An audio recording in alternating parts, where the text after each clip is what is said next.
Good afternoon. Welcome to the January 22nd Board of Commissioners Special Call Work Session. I apologize for being late. Just one of those days. Anyway, we're going to handle this afternoon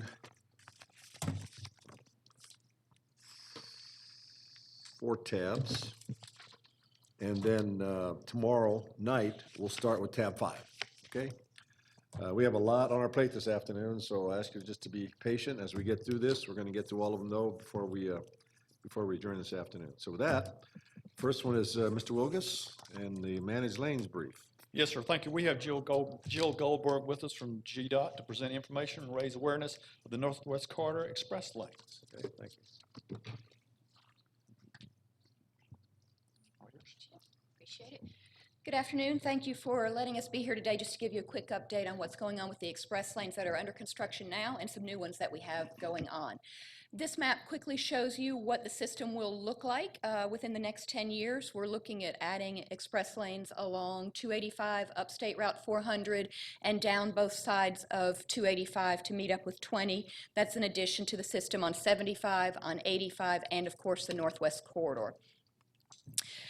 The rest of those are part of our major mobility improvement program, and it basically is 3 interchange improvements, 4 express lanes projects, which are all in the metro area, major interstate widenings, 2 of those on 85 north of Atlanta, 1 down in the Savannah area, and the potential for a commercial vehicle lane between the southern part of Atlanta to Macon area.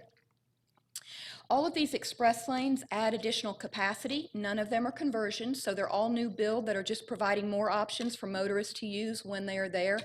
It is a great value to transit riders.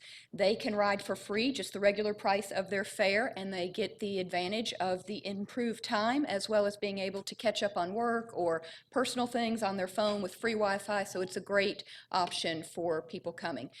Of course, there's also the economic aspect to the express lanes. It allows people to have a greater option of where they might want to work when they know that they can have a reliable trip time to get there.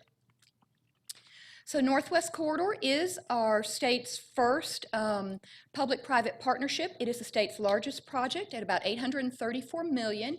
We are on schedule to open later this year, most likely September of this year, and we are at the 85% mark for completion. This is a map of where we are right now with our entrance and exit points, and you can see that it is altogether, it's around 30 miles. It begins as 2 lanes at 285 area. Those are being built on the west side of the existing interstate that goes up until the split with 575. At that point, the lanes break apart. 1 lane goes down the median of 75 up to Hickory Grove area, and the second lane goes over to the median on 575 and goes up to Sixes Road. And there's where we are right now. This is a picture of the construction that's going on at 285 and 75. The yellow lines show all the new ramps and connections that we are building. So in the mornings, the system is going to flow towards Atlanta, and it will be those 2 lanes. It will come all the way down to 285, where you can break out and go 285 east or 285 west, or you can continue on and go 75 into the city of Atlanta. In the evenings, if you're coming from 285, you can take another ramp directly from your lane and merge back into the system, which at that point in time will be flowing northbound to get people home. This is the work at Windy Hill. We have built up and over the Delk Road interchange. We're expanding at Windy Hill there, right by the diverging diamond that they've done, and we did a lot of work for that diverging diamond as well, some realignment there, but everything came together great for the system. This is the breaking point of the system at the 575 interchange, and you can see highlighted in yellow how the lanes split apart there with 1 lane continuing each on 575 and 75. The majority of the system is accessed through dedicated interchanges, and I'll show those to you in a minute, but the 575 section is with slip ramps. A slip ramp is very similar to a normal entrance or exit to the interstate that we experience today when we get on or off. It's just from the left-hand lane generally when you are doing it. This keeps traffic flowing. You'll be able to basically weave over into the express lane without a barrier, and then as you go a little bit further and further into it, the barrier builds up. So it is concrete separated, and once you're in it, you stay in it until your next ability to exit. We have dedicated access at Big Shanty Road. If you want to enter the system prior to that on 75, when you are coming down, you would use a slip ramp. This is one of the first ones is at Hickory Grove. That's the technical ending point of the system. This was just a regular overpass. We took it and expanded it and made it a dedicated interchange for the Northwest Corridor. You can barely see to the lower right of the screen, you can barely see the slip ramp that's coming if you were just traveling on 75. But residents that live around there can access it directly from that Hickory Grove Road now. This is just an example of a gate and what they look like. This is at our gate demo site. We use the same site for our 75 South Express lanes as well. The first gates that are up on the system are just warning gates. They're designed to break away if a vehicle were to hit them, but the final gate is a resistance gate. It is heavy, heavy metal, has counterweights in it.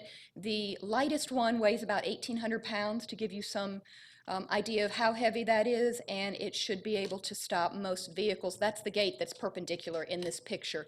Each of the entrance and exit points has at least 3 gates. Some of them have up to 9, just depending on how long the ramp is on this particular system. This is an example of what slip ramp access looks like. When you enter that system, you will be going under what's known as gantries. Once again, you can see that barrier resistance gate is pointed perpendicular up into the sky here. So when you go underneath a gantry, it checks your peach pass to make sure that you have one and charges the appropriate toll for you when you exit. This is a picture that the AJC actually took when we opened up 75 South Express, and I like to show it just because it clearly shows that the system is well marked to help people know that they don't go on that side. It's pretty easy to determine what lanes you're supposed to be in. This is an example from the Roswell Road dedicated access point that's being built. You will enter kind of below grade for the system and ramp up to it and then enter directly into the system. It's a signalized interchange. We do have a lot of safety aspects throughout the system. One of them are the emergency access gates. These gates are metal that slide up over the concrete barrier that's there. They don't swing out into the lanes. They don't impede any traffic or emergency response vehicles trying to get into those. These are the locations of those along the system. We, of course, have shoulders as well. We're doing a lot of training with first responders, having some tabletop exercises. As we progress a little bit further into the spring and summer, we'll have actual on-the-road exercises where they can do some live scenarios of how they would respond and coordinate between municipalities on a situation. And of course, this will be patrolled by dedicated hero operators as well. There will be 5 dedicated hero operators to this system. They will just work on the system, help to keep it flowing, help with any incidents, and they will also be responsible for doing the reversals twice a day on the system, making sure that the cars are out, that the gates come down when they're supposed to, that the signs are changed, and all of that. So there's a lot of focus on safety and having the heroes out there. I mentioned that you will need your peach pass. That will be identified when you go underneath a gantry. The toll price will be set a little bit closer to the opening of the system, so probably around July or August we can anticipate knowing what the toll range will be. They're set by the State Road and Tollway Authority Board, and the last 2 systems that have opened, they kept that the same, between 10 cents to 90 cents per mile. There is a 50-cent minimum charge for a trip on the south system, and that is likely to happen on this system as well to help cover the administrative cost of having to do it. But the toll is variable, so you will see signs that tell you what the toll is when you get into the next time you can get out, and then the second price would be to the end of the system. On this particular system, since it splits for 75 and 575, some of the signs have 3 prices on them to let you know if you went to the end of 75 or the end of 575 or the next exit. So it lets you know your range of price. The benefits that we're going to see here, and all of this is versus a no-build scenario. So if we didn't build anything, we would have much worse conditions than what we're going to see. This considers the year 2040 and what we can expect. We know that people in the express lanes will save probably around 43 minutes, depending on where they start their commute and where they're going. We have a ton of commuters that can now reach a wider job market out there, so there's a lot of economic development opportunities to this. Companies want to know that they can get good qualified employees that can get to work within that magic 45-minute time frame. When people have to commute longer than that, they get frustrated, they come to work with a bad attitude, they get home and they're tired and upset, and they end up looking for another job after a company's invested in training them and getting them up to speed. So 45 minutes opens this up to a lot more commuters that they have the option to use it. And even those that choose not to use it will save approximately 16 minutes in the regular travel lanes, just because more people are in the express lanes. All of the transit vehicles will most likely move to the express lanes if they're doing the route to and from Atlanta, and they can use that for free. So it gives a lot more space on the regular lanes. We do expect to have about 17 million people trips in this by 2040. So that's a lot of folks that will be using it. We also do expect that between Greta Express, Cobb Link, we know the Bob Owl's going to use it, that we're going to have over 1 million trips by those transit vehicle operators as well.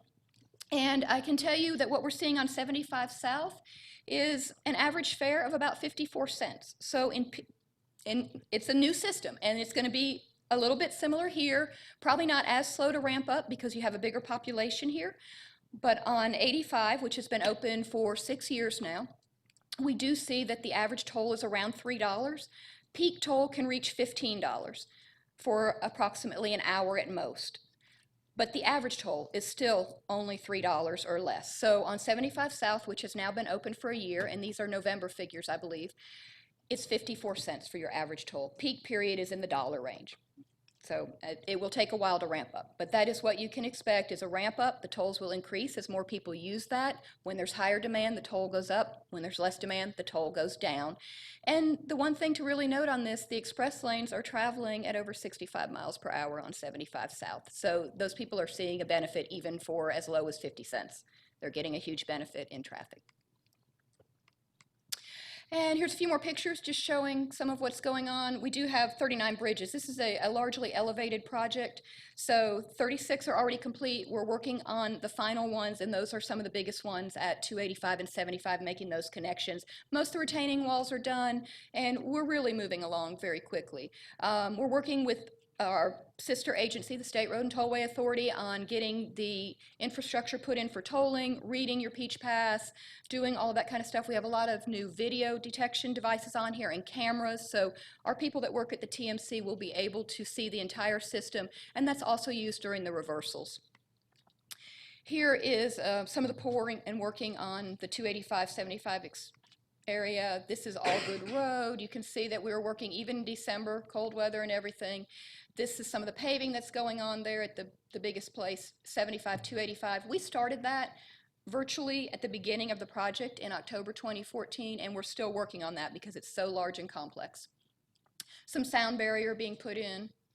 I'm sorry, median wall being put in. And here's just another view from 75 and 285 showing how that ramp comes over and connects in. This is some of the barrier wall that's already been installed on 575. The 575 section is primarily done, except for the tolling infrastructure, technology, that type of thing, and they still have to come back and do their final surfacing, topping, but really the major construction aspects are finished on 575. Here's another picture at 575 and 75 showing the thing. We switched traffic there almost a year ago, and motorists didn't even know they were driving on a new bridge. We did it over a weekend, and we didn't have one issue with it. Here's an aerial view of it, just showing how that ramp comes up and over to Split. And that's it. Does anyone have any questions or anything? Right. Yeah, I just have a couple. I mean, I've used the 75 South, and I noticed that that particular day we were going down there, the traffic was backing up in the middle of the day, which I guess is not a time that it was open. And shortly thereafter, they opened it up. Will there be the ability on this to, I know you're going to have scheduled time that it's going to switch directions, but is there also going to be the ability to say if there's an accident or whatever in the middle of the day to open that up for use? So I get that question a lot, and we can make adjustments to the schedule in advance for special events or things like that. We can do like on the weekends, we can plan to change it, spring break, things like that. The event of an accident, unless it's something major, maybe some type of a spill, or I don't even want to think about the major, but a very, very major, something that's going to keep it down for 8 hours, longer than that, it's not going to be effective to try to reverse the system because it could take us 3 hours to reverse the system.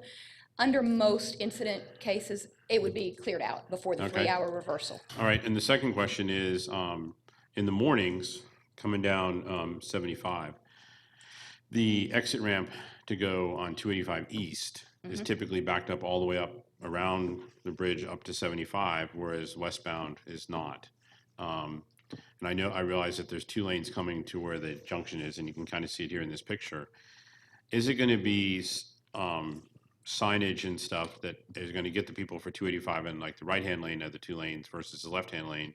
Because my concern is that if the traffic's already backing up, getting on to 285, because 285 is kind of stopped in the morning, is it not going to also back up on the managed lanes to the same place? Unlikely, because you're going to have, your ramp's going to come up and split like it does, but it's only going to be the managed lanes traffic that is in it. And this ramp flows on past where the merge is with the existing 285. Right, but if 285 eastbound in the morning, like it is almost every morning, is backed up bumper to bumper, there's no place for the cars to go no matter where you dump them into 285. Is it not going to back up? And if it backs up beyond the split, like you said, where the the eastbound and westbound on 285, I'm just wondering, because there's that section prior to the split where folks that are going to be going either direction. I mean, I think there might need to be some thought about signage to make sure that, because folks that live down in that area or go down in that area know, because it's squirrely, if you're on the regular interstate and you're going 285 east, you have to be in the right-hand lane. Right. But here, if you're going to go 285 east, you have to be in the left-hand lane on the Yes. managed lanes. And so it's going to be totally different than, and so what it could easily happen if the 285 eastbound gets backed up and everybody's in the right-hand lane because that's what they're used to on the regular road, then you're going to shut off going 285 west. Yes. And that may happen a time or two until people read the signs or realize, but there are signs, yes. Okay, I didn't all right. I didn't realize what your question was asking, whether there are signs that identify which direction, which lane, yes. Thank you, Jill, for your time today. I know we had a conversation upstairs prior to the meeting. There's a couple of representatives here, neighborhoods that are, have some questions and concerns.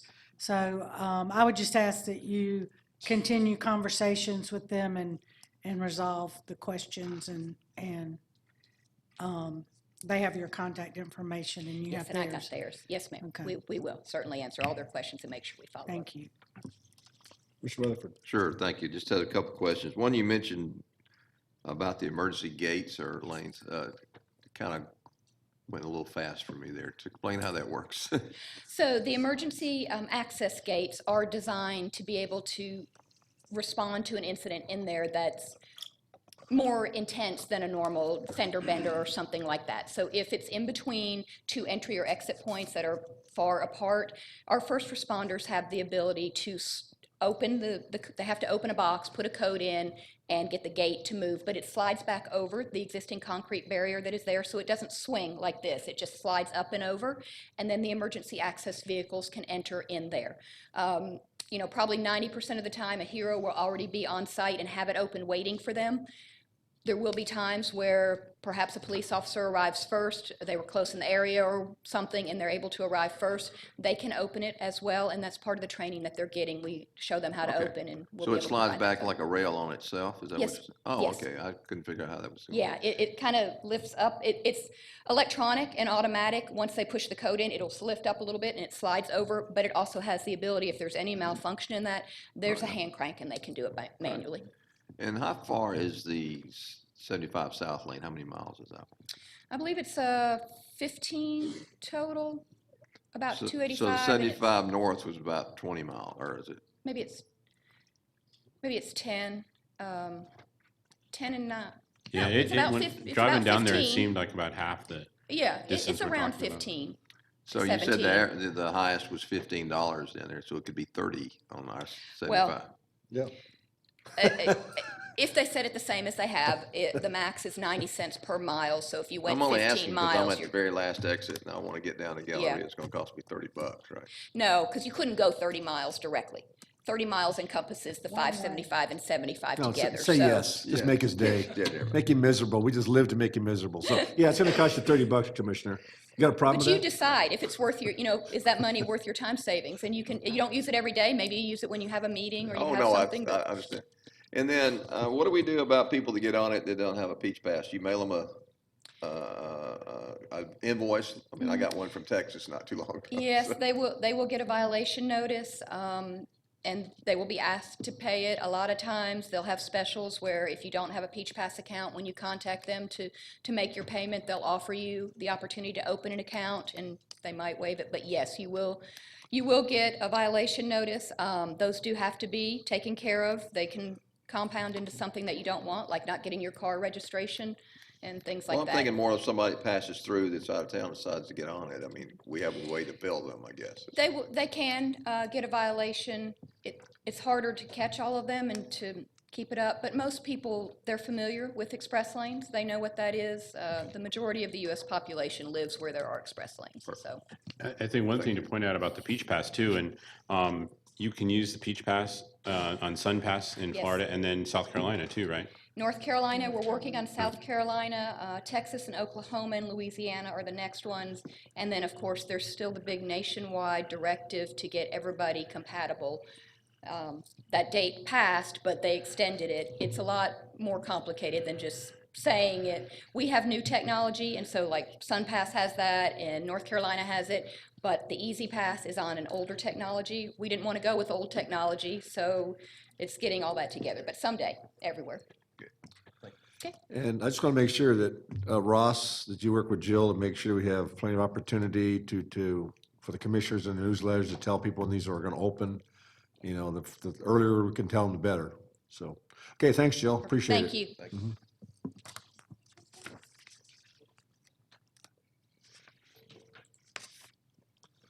Can I just make one, while we're waiting for the next one to come up?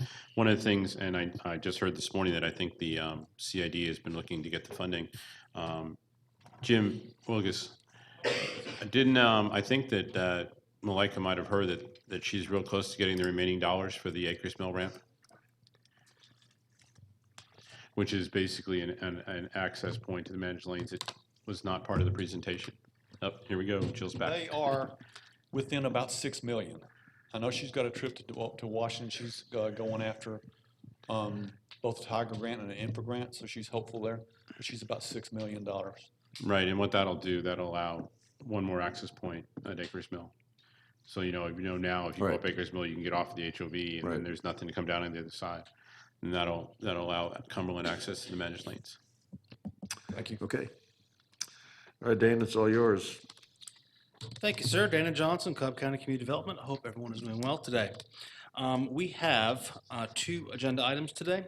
The first one is the opening presentation of the January and February cycle of code amendments. Give me 1 second as I switch to the right tab here. As we start that off, there are 2 ways that items come into this book. One is a commissioner proposal where 2 commissioners sponsor legislation. The other one is staff is able to bring items forward and have them for consideration. And staff includes everything from different departments to the county attorney's office to the county manager, anyone who's able to bring items forward as part of this. This particular book covers a number of different chapters. Chapter 2, which is administration and economic development. Chapter 6 is alcoholic beverages. Then we have environment, fire prevention and protection, law enforcement, and offenses and miscellaneous provisions will be heard together because it makes more sense if you hear those 2 areas as one. Nuisances, and then finally zoning. Getting into the specifics of it, and before I start talking about the economic development ones, I want to kind of give a brief overview of why this particular code change has taken up half of your book. We have not had a major relook at our economic development ordinance for over a decade. And it was time for us to take a step back and take a look at what it was doing and what the impact was. Right now, our economic development code is a one-size-fits-all. If you don't meet this, it's gone. And mostly the people who are able to get access to that particular code are your large businesses that are coming into an area. We have received a lot of complaints from existing businesses trying to expand and small businesses who are like, you're giving all these incentives to these large corporations, what about us? And this was an effort for us to try to find a menu of different incentives that could help different types of businesses in different ways. So it's not a one-size-fits-all approach anymore. And as we go through, I'll kind of highlight the ways that we're trying to accomplish that. The definitions section of the code deals some added definitions. The Cobb Innovation Fund, which is a fund from the Development Authority of Cobb County, which is currently being worked through, that will be geared towards entrepreneurs. A pilot, which is payment in lieu of taxes, which we are incorporating into the code, where if someone is receiving some type of abatement in an area where a special district exists, that they will do a pilot in lieu of taxes so that that particular special district remains whole. That's very important because we have bonds attached to some of these special districts. So that it's a way for us to manage that and make sure that our cash flow for our bonds is happening in an appropriate manner. We made a definition for small businesses, so as we kind of use that term, there's some definition that kind of goes along with that, and we use the federal government's definition in that particular one. And then we give a definition for industrial classification system, which is the NAICS codes, which is how the federal government kind of identifies different types of businesses through a numerical method. There are some minor adjustments to our assignments and duties as it relates to the economic development teams themselves. And the major alterations contained in this particular section deal with adding support for small businesses as a core component of what they're doing to make sure that we're helping every type of business that exists here in Cobb County. Getting into the incentives. So we used to have 3 incentives. We had the version of the targeted industry program, the commercial industrial program, and the enterprise zone program. And we are recommending that 4 new incentive programs be incorporated, which is the enterprise and innovation program, the small business program, a business retention program, and a special economic impact program. I will go through each one of these individually. Each one of these different programs have a different set of eligibility and a different set of incentives that go along with each one. Again, we're going away from the one-size-fits-all approach and trying to tailor each one individually to the type of business that would require such program. The Entrepreneurship and Innovation Program, eligibility for it is to participate in the Ignite HQ program, which is a collaboration between the Cobb Chamber of Commerce and Kennesaw State University, which is a business incubator helping ideas and businesses grow from the infancy stage.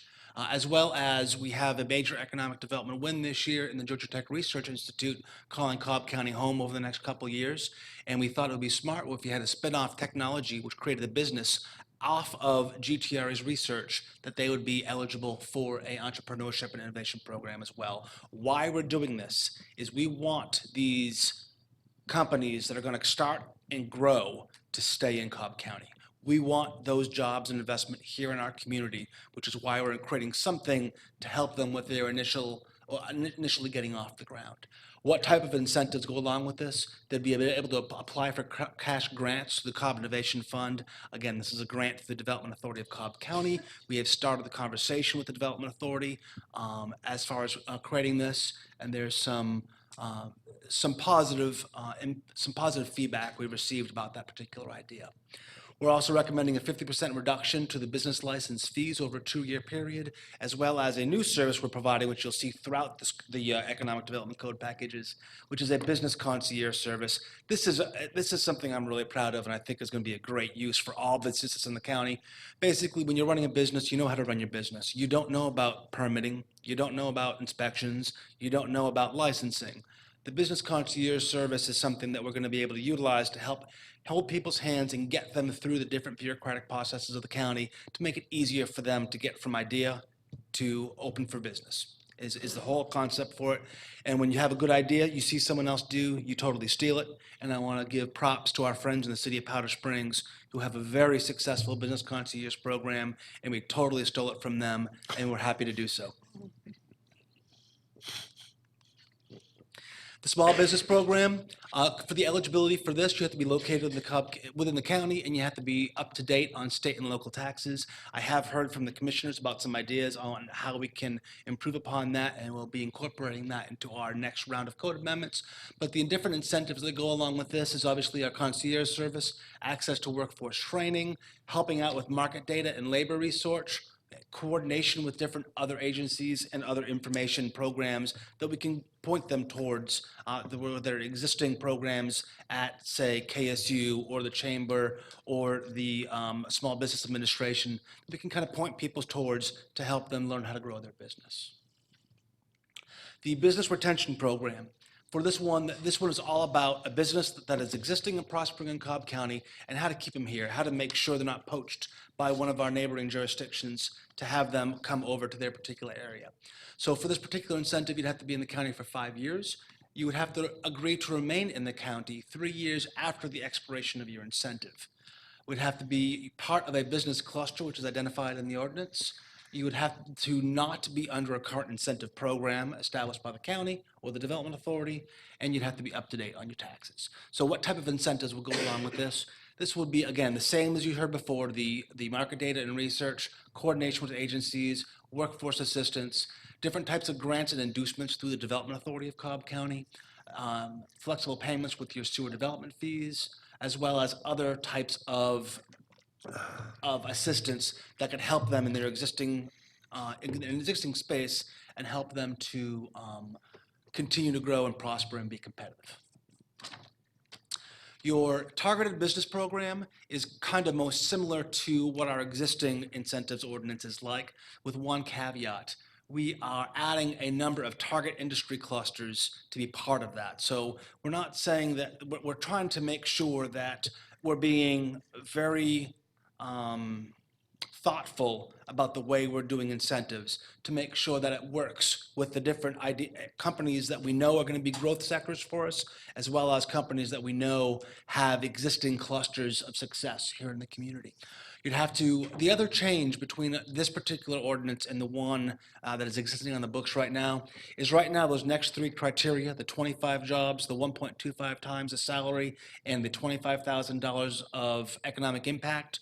Right now, under the current ordinance, you would have to meet all three of those. We have looked at some of our competitors' codes and competitors' incentives, and most of our competitors say that you would have to meet 2 out of the 3 as far as that's concerned. So in order to be regionally competitive, we're recommending to follow that lead and say that you would need to meet 2 out of those 3 criteria as far as jobs, salary, or an economic impact in order to meet the criteria for this incentive.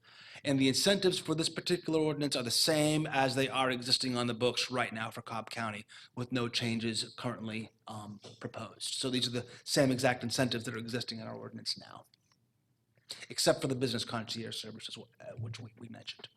The Special Economic Impact Program is for, it does have some targeted industries, but they're a little bit broader. So they handle things like corporate relocation for headquarters and things of that nature, where they might not be a specific biotech company or technology company, whatever other type of company that's incentivized, but any type of major relocation of a headquarters into Cobb County would be a huge benefit to us. So we kind of made it a little bit broader as far as the type of industries that could come in here, but we also increased the thresholds for eligibility. So it would have to be, again, 2 out of the 3 for new jobs, salary, or investment. And you'll notice that the jobs requirements and investment requirement is upped compared to that of the normal targeted industries. And the incentives are the same as was mentioned before. The commercial and industrial rehab program, there really were no major changes to it. We just moved it to a new section of the code, made some minor edits. The same with the enterprise zone program, and the same with the incentives recapture provision. No major changes, just altered to a new section, a new code number attached to it. Getting into chapter 6. Could we, before we move on to the other, could we, if we have questions, let's Sure. do economic development Sure. first, because Yeah. that's a whole bunch to try to remember after we go through all the rest. Yes, sir. Could we go back to the, keep going, the business retention? Yes, sir. Okay, yeah, so this one here, when I look at this, say in the county for 5 years, to me, I mean, if a business survives the first year, and you and I talked about this, to me, that's really where we need to have something in here, because when I look at this in the county for 5 years, it almost seems like, when you look at the incentives down here, these incentives appear to imply that they're going to do some expansion or some other changes or something like that. And I'm not sure that that's always, I mean, to keep a business here, they may not necessarily want to expand.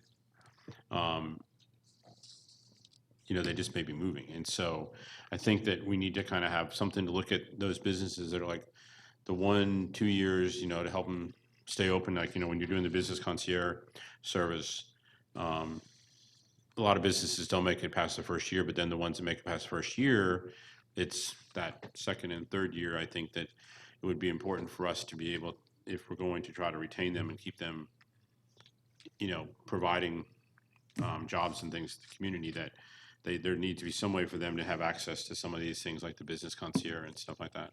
Absolutely. Will do.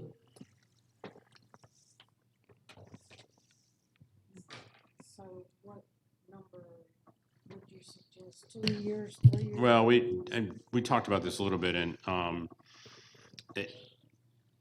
I'm not sure that this is the exact place to put what we're talking about, the business retention, because if you do look at this, it appears, the way I read this, is that we have a business that comes to the county and says, we want to expand, but we may move unless you help us.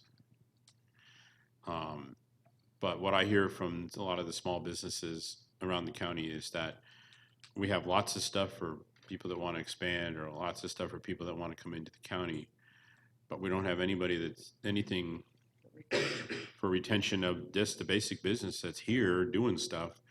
And what ends up happening when we let somebody expand or we bring somebody in a lot of ways, we disadvantage those folks that already have a business here, because we're helping everybody but the people that are just kind of running their business, doing their thing, paying their taxes, paying their employees. And then all of a sudden we have all these incentives for everybody else. And we kind of start chasing businesses out of the county or running them out of business because we're helping everybody else. And so that's, and it may not be that any one of these categories, there may be something else. And it may be as simple as just, go back one more, I think it's, small business program. It may be something similar to this, because if you look at the incentives, this is really kind of geared towards somebody that's in the county. But I just think that in business retention, it's almost kind of like a between this one and the one before. Yeah, the major difference between the small business program and the business retention program, the biggest one that is different is the Development Authority of Cobb County grants and inducements are eligible in the business retention program, but not in the small business program, as well as the flexible payment for the sewer development fees. So, there's a couple ways we could approach this. We could lower the year threshold in the business retention program and maybe put a 1-year threshold on the small business program, and then maybe look at ways of kind of equaling the incentives offered between the two to see if that's one way to kind of address what you're getting at. And Well, we it could could talk be- offline to get more in. Yeah, in I mean, and it could specifics be on it. that, for businesses that have been here, like say 1 to 3 years or whatever, you have these incentives available. But then if you've been here for 5 years and now you're looking at expanding, then you have the rest of them available.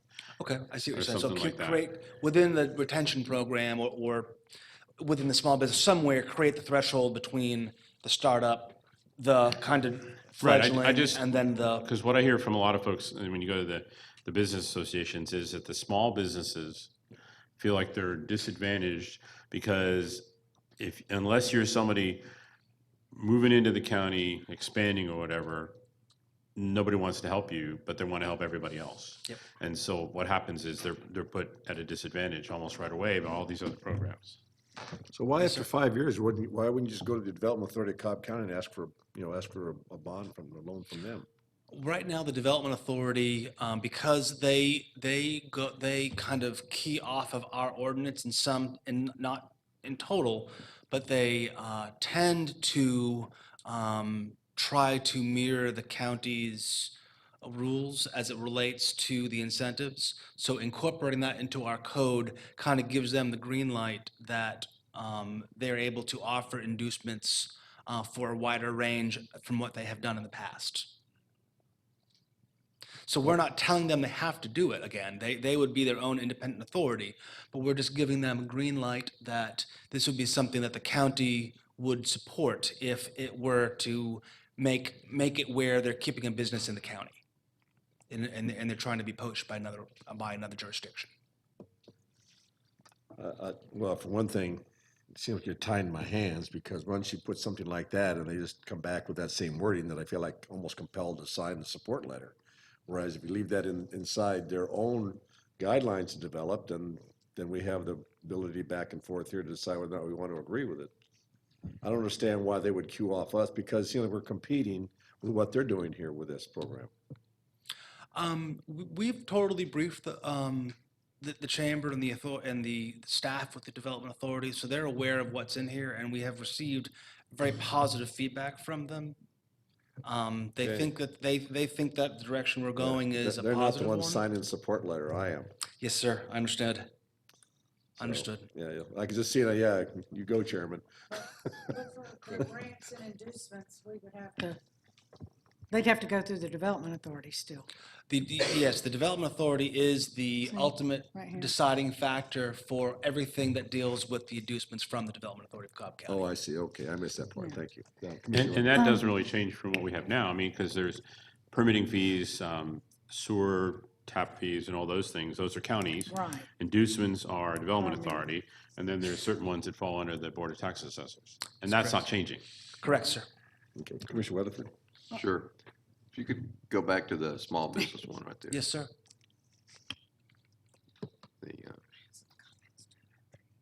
In the small business program, I don't see too many incentives other than just helping them get their licenses, et cetera, et cetera. My experience in the small businesses are like Commissioner Ott was saying, the ones that are left behind, in that, they have to pay system development fees for the water. They have to do permitting and things, and these are startup costs that might inhibit them from even beginning in the first place. So we looked at trying to do some kind of incentives for them to start their business, like a restaurant or a hair salon or anything like that helps them do that, because they're the ones we want here as well, because in 5 years, hopefully they'll still be here and keep growing. I know years and years and years ago, we did Henry's Grill in Ackworth when I was there, and 15 years later, they're still there, but for some incentives that the city gave them, he wouldn't be there. So I'm hearing you want to see something in here for some type of business startup incentive that would go along I'm with just the thinking small out business loud program. here. Yeah, they want to feel like they get the same equal approach that big businesses do. That's what they want, all right? That's the bottom line. And they feel like they're cut out because they're not part of the big boys and they're not part of the inner circle. Yeah. They want be treated equally, they may be a different order of magnitude as size goes. They want the same sense of, access to benefits as they get. And the chairman's point, they're not going to bring 150 jobs or 250, 350,000 in revenue or whatever, but they're the core for 10 years from now. So I'm not saying they should be anywhere near the same magnitude, but there ought to be Right, but I something. mean, but most jobs in this country, and probably in Cobb too, are small businesses. Absolutely. And so if the one group that we're disadvantaging here because we're advantaging everybody else, we're hurting the majority of the people that provide jobs. Heard you loud and clear. Okay, all right. Commissioner Burrow? It's been a long day already. Now he's calling me Weatherford. I know he gave you a compliment. Yeah, right. I don't think so. Thank you for digging me out of that hole, putting me into another one. Just don't call me Ott. Then you'd really be complimented. No. I knew you were going to say that. Cringe. We've talked about, once the changes are made and incentives are approved, doing a seminar similar to the How to Do Business with Cobb seminars that develop from purchasing and keep it in Cobb, to doing one for startup businesses and small business and existing businesses to expand. So I think when we roll that out on how to apply for permitting and inspections and things like that, we could maybe incorporate some of the incentives for those businesses as well, and make the public aware of what we're doing and what we're offering. Absolutely. And in addition to that presentation that we've talked about, Commissioner, we've also started conversations with the different business associations and with the different chamber area councils to kind of do a roadshow where we go out to all of the different business associations throughout all of Cobb County to let them know about the new programs that we're offering, about the new type of assistance we're offering. So we're trying to speak directly to the businesses and make sure they're aware how we can help them out. I think that's good, but I think that, that there's a big difference between Commissioner Burrell's program that she got started on how to do business in Cobb. The reason the county drives that is because that's actually doing business with the county government. All this, to me, this is the job of the chamber. This is what they're there for. They're supposed to attract business. And I think, yes, we could go out, the county could go out and explain to them what we have. But I think as to getting the word out to businesses, what's available here in the county, I mean, that's the role of the chamber. And we have already spoken with the new CEO of the chamber about that as well. Yeah, and to your point, both your points, we're working much harder to make sure that we're all speaking for the same sheet of music. Because as we learned in our visit down to the state a couple months ago, when somebody comes here, they don't come here longer to say, we want you to help us find you a location. They're gonna come tell us, this is where we want you to go. And that's because they go to our websites and they do their homework first. So I could not agree with you more closer, Commissioner Ott, but we're already well on that, down that road to make sure we're all speaking from the same community. Commissioner Burrow, I'm sorry. And I was just referencing the seminars that we do on how to do business with Cobb, that we are gonna be doing those throughout for the small business incentives and things too. Yes, ma'am. It's Okay, not the same thing, next section. it's similar. Yes, sir. Next section is Chapter 6. That deals with our alcoholic beverages. A couple of, hold on one second. A couple of small changes as it relates to this. One of them is in the definition section, adding Cobb County International Airport to the area where you're able to do closed functions. The board has approved a number of variances for that over the course of the year for the Kennesaw Business Association and others who wish to have a function at the airport. And rather than having them go through that every time, we figured, why don't we just alter the code to allow that to happen, and then they can work with Carl directly, Mr. Van Hagel directly, as it relates to setting those up as they go forward. In addition to that, there are some changes as it relates to the fees, suspensions, and revocations within it. This has been altered. Right now, the way the code reads, you get basically one issue, and you can pay a fee, and if you do it a second time, you go directly to the License Review Board to go through the particular process. This kind of changes that and changes it into a progressive fee model, where the number of offenses, the fee that is charged to you for that particular offense keeps on doubling. And then it also provides the opportunity for automatic suspensions based upon the number of violations. And I know I have heard a lot of comments from the commissioners about where that threshold was placed as far as the automatic suspensions are concerned, and we'll certainly make sure that the full board's on the same page as when the amendments come out for this particular code section. In addition to that, there's a section of this that deal with temporary alcoholic beverage licenses for trade shows at the request of the Coliseum and Exhibit Hall Authority. We have recommended that be removed from the code. So that means that anyone who wishes to have alcoholic beverages at the Cobb Galleria would go through the existing license held by the Coliseum and Exhibit Hall Authority, rather than bringing in their own alcohol from outside. What about everybody else? They would go through the license of the licensee of that particular facility. That's the only place where trade shows currently exist. Well, I guess technically the Civic Center has trade shows too, but the county, I don't think, is a license holder right now, so we would have to. Mr. Johnson is correct, not at that location currently. There are certain county locations that are authorized to be licensees. That is not one of them right now. Well, then we can go to Proverb 33, what man imposes, women can unimpose. Oh, another voice rule. Yeah, that's Is everybody right. keeping track of all these rules?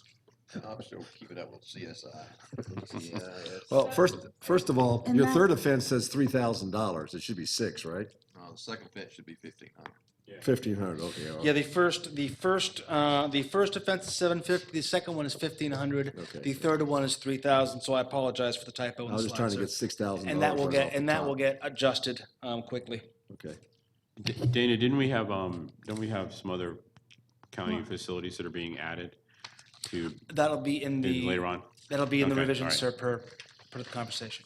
So currently at the Civic Center, does a caterer, if they have a caterer, do they have the license, liquor license, or how does that work? I don't want to speak off the top of the cuff and not give you a prepared response So in there's regard to no that. alcoholic beverages served at the Civic Center currently? Commissioner Burrow, Not to I my don't believe that knowledge. that's an authorized Well, location Jimmy's- currently. Jimmy knows. Is Jimmy here?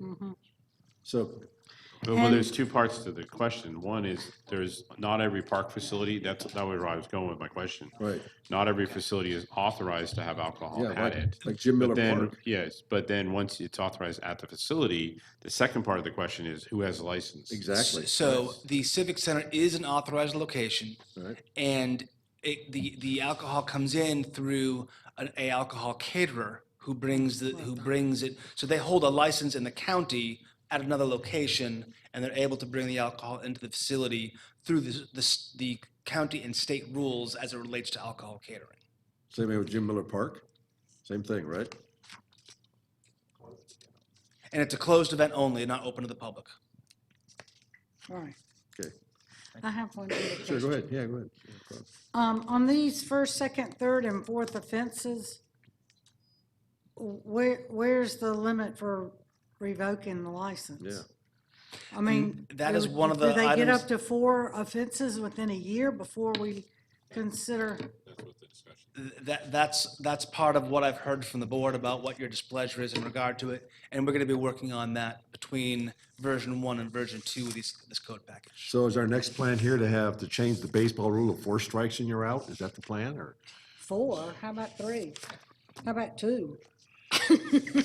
I'm just curious, It seems like we're being awful lenient here. That is what I've heard from the board.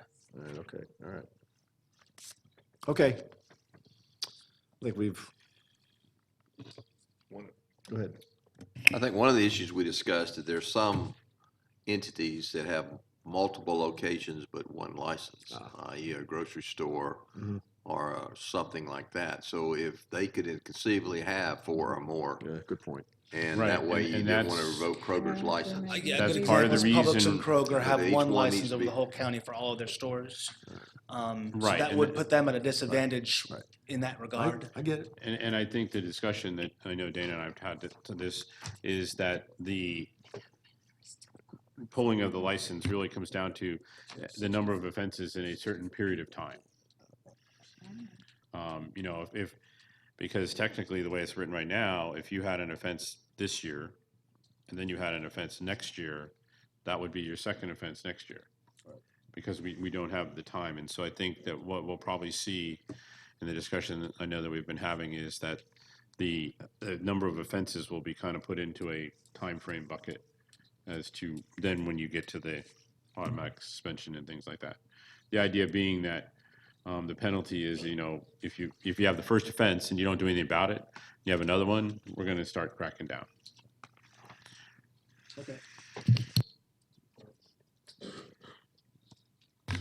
Okay. Taking a quick note, sir.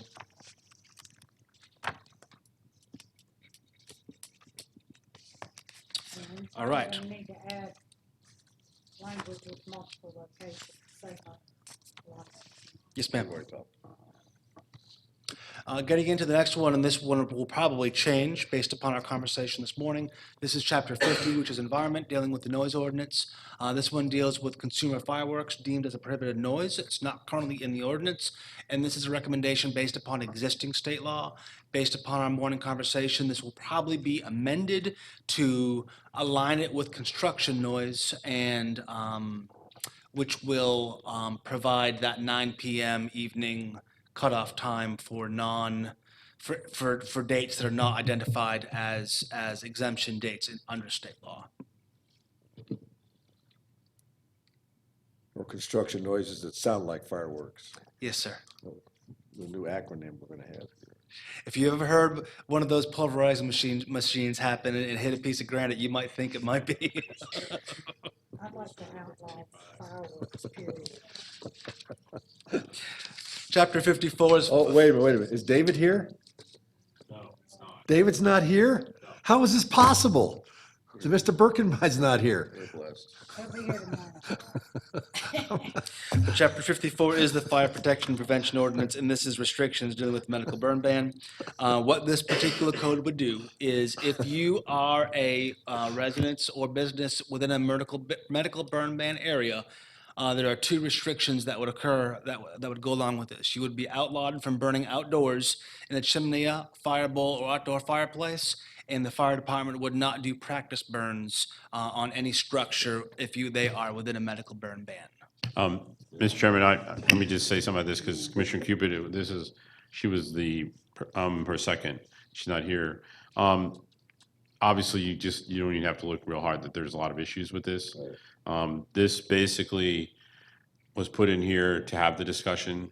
Of course, he's not here, but to have the discussions for David to kind of see what the issues are. Clearly enforcement would be impossible. Well, this is one issue that if we don't get it out to make sure that everybody who has one of these chimeneas or fire bowls doesn't know what we're trying to do here, we'll be in trouble. Right. We really need to make sure that we do the proper advertisement to let people know that we're gonna be discussing this very issue. And until I'm assured that we've reached that weight of population, I'm not inclined to have this discussion. Because this is one of those issues that, the first time they find out about it is after we've implemented, that is not the way to do it. I understand, sir, and the hard part is that particularly for chimeneas and fire bowls, we don't know who has them because they're not permitted structures. We will find out.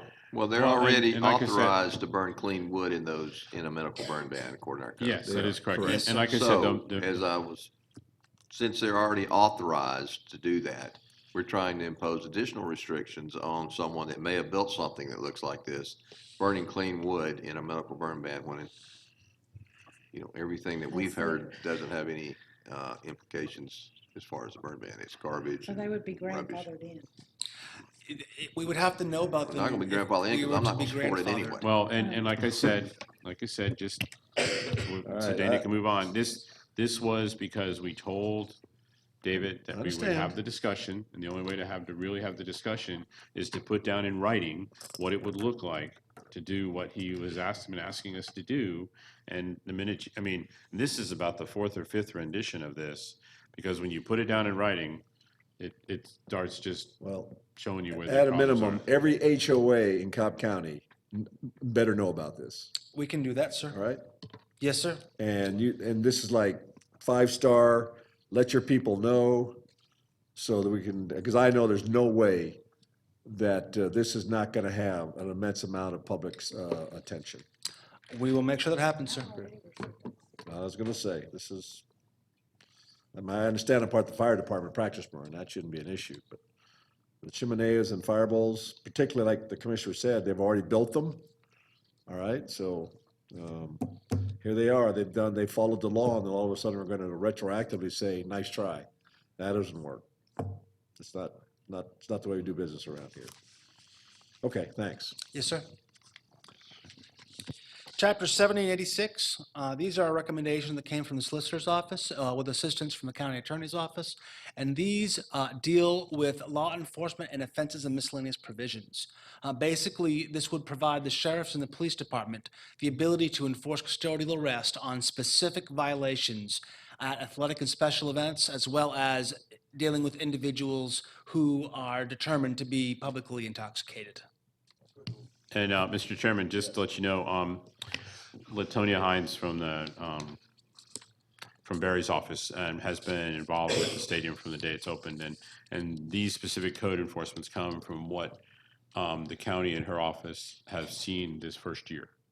And so these are issues that have come up at the stadium, but because of the way the code's written, it has been difficult to kind of manage some of these, Okay, but my issues. concern was we're gonna be starting arresting Little League dads now and basketball coaches that, As Some long guy as they're gets not, us- as long as they're not streaking across the field, then they should be fine, sir.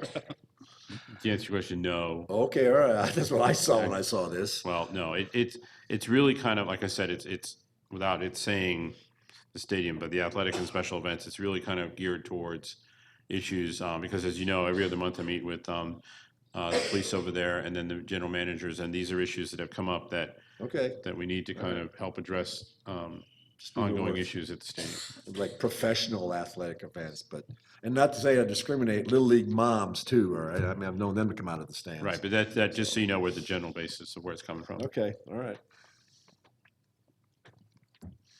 Getting into chapter 83, this is a nuisances ordinance. And this is one where we are trying to make it clear that if a private property owner has a utility easement behind their property, that they would be responsible for mowing that particular easement. We have a lot of instances where, due to the fact that it's not clear in the code, it was difficult for us to enforce it.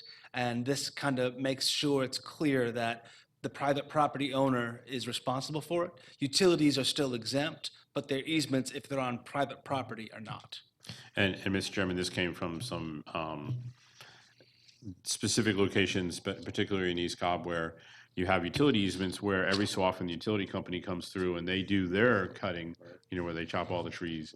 But what happens is because the easement goes through private property, they're going in and cutting the trees because of the interference with the wires. But technically, they're not responsible for maintaining the property weed-wise. And so what happened is we had a couple instances where some homeowners are complaining about vermin and things like that. And so it got down to, in discussions with the utilities and all that, that there was nowhere where it said who was really responsible for it, because it's private property with an easement. And so that's what this is trying to clear Well, you up. could hide Bambi and his family in that lawn right there in this picture, more than just vermin. I don't know. So, but I guess this is just an example picture. Yes. Yes, sir. Oh, okay, all right, okay. Getting into chapter 134, this is the zoning section of the ordinance. The first code change is to reduce the maximum number of vehicles at a single-family home that can be parked outside from 4 down to 3. The second item is dealing with temporary land use permits, and this is altering the language so that it kind of aligns with the board practices, where the board no longer, the board has never really used temporary land use permits where you're only able to have one renewal. We have some temporary land use permits that have been in existence for 20-plus years. So this kind of makes it clear that those permits would be valid unless they cease to exist or relocate. They would still need to come back and renew in the appropriate timeframes as established by the board at the approval of each one of those particular land use permits. So what happens if you have the Partridge family and they're all in college? They're not gonna get to park their That's the issue. they gotta get a land use permit to park their cars there? Well, if the board adds land use permit language to do that, if not, they would need to obtain a variance. That's how it was before, and I think it was a couple of years ago when the board adjusted it to go from 3 to 4 in order to address the Right. issues of family size. Right, but was this an issue before I came on the board? So we're bringing this back? I didn't bring it back. What are we, masochists? It was a request from a commissioner. Okay. Look, my kids are all out of college, all right, but I can understand where everybody has a car today, and it's gonna be tough to enforce. And it's another example of making sure that all these families that know that, we're about to limit the number of cars that they can park there, They still have the process of applying for a land use permit for over and above 3 cars or 4 cars or whatever the rule Okay, is. all right. And as a clarification to your question about how you would get around that, it would be a land use permit, not a variance. I apologize for Right. that information. I I just want see to it- make sure that And- was clear. Since it was changed to 4, I've had several complaints on the 4 being allowed, so I'm just bringing it And back. what's it cost to apply for a land use permit? About $100, sir. $100? Yes. Hey, you still gotta go through the little process though. And so it takes several months. Yes, sir. Look at that picture. Yeah, I just, I mean, just looking get at this that on part, face but- value, I mean, somebody has like 3, 4, 5 kids. I mean, we had somebody come in for a land use permit about it, and I think this is overly reaching. I And just it think was this is government. granted. I just No, think but this is- it doesn't matter if it was granted or not. I think that forcing someone because they happen to have more kids than somebody else to come in is overreaching of the county. I just, Well, unfortunately, not all of the ones that have multiple cars are family. well, I think that there's a way to, we'll discuss this later, but I think there's a way we can deal with this other than putting in another ordinance that makes it difficult to enforce. And the other part is that they reach the point where, you have kids. And now you're gonna penalize this family because they got kids? This is like government overreach. You can take it out. Well, We just- had 3 to begin with and upped it to 4. So just remove it, take it out.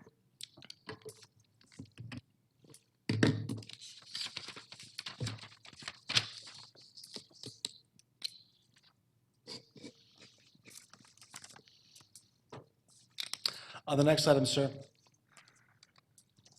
deals with our public Whoa, notice. back up 1 second, just the temporary land use permits. Yes, sir. Was that related to the vehicles, or is that something independent? All of them. Okay, well, land use permits were supposed to be temporary anyway. I mean, the way the code was written, they were only supposed to be 2 years. And then you were supposed to be, the idea of a land use permit was to give you a chance to get your business started. And then after 2 years, you're supposed to move on. So why are we putting in the code something that is what it was supposed to be in the first place? I mean, what needs to happen is that the board and the planning staff and zoning staff need to remind the board that instead of continually renewing the beauty salon license at a house for 20 years, that a temporary land use permit's only supposed to be like one time. There are instances where there are individuals who may only have, like, I'll use the exact instance you gave, sir, of a hairstylist who's cutting out of their home, though they may only have a couple of clients, and it doesn't cause any impact on the neighbors, and the neighbors have not been against the particular use occurring there, which is why the board in the past has been okay renewing the land use permits. I think the benefit of having the 2-year cycle on it, or 1-year cycle, whatever the board decides on each individual case, is it allows for the public to be aware of these as it comes forward. So if there is an issue, it can be brought forward in a timely fashion and addressed through the land use permit process. Well, but I think, Dana, we remember, and I forget exactly what we called it, but when you had someone, for example, I think it was and it was because of a change in state law, but like somebody who's baking cookies. Yes. And we basically, they got a permit, a land use permit for that, and that was permanent, right?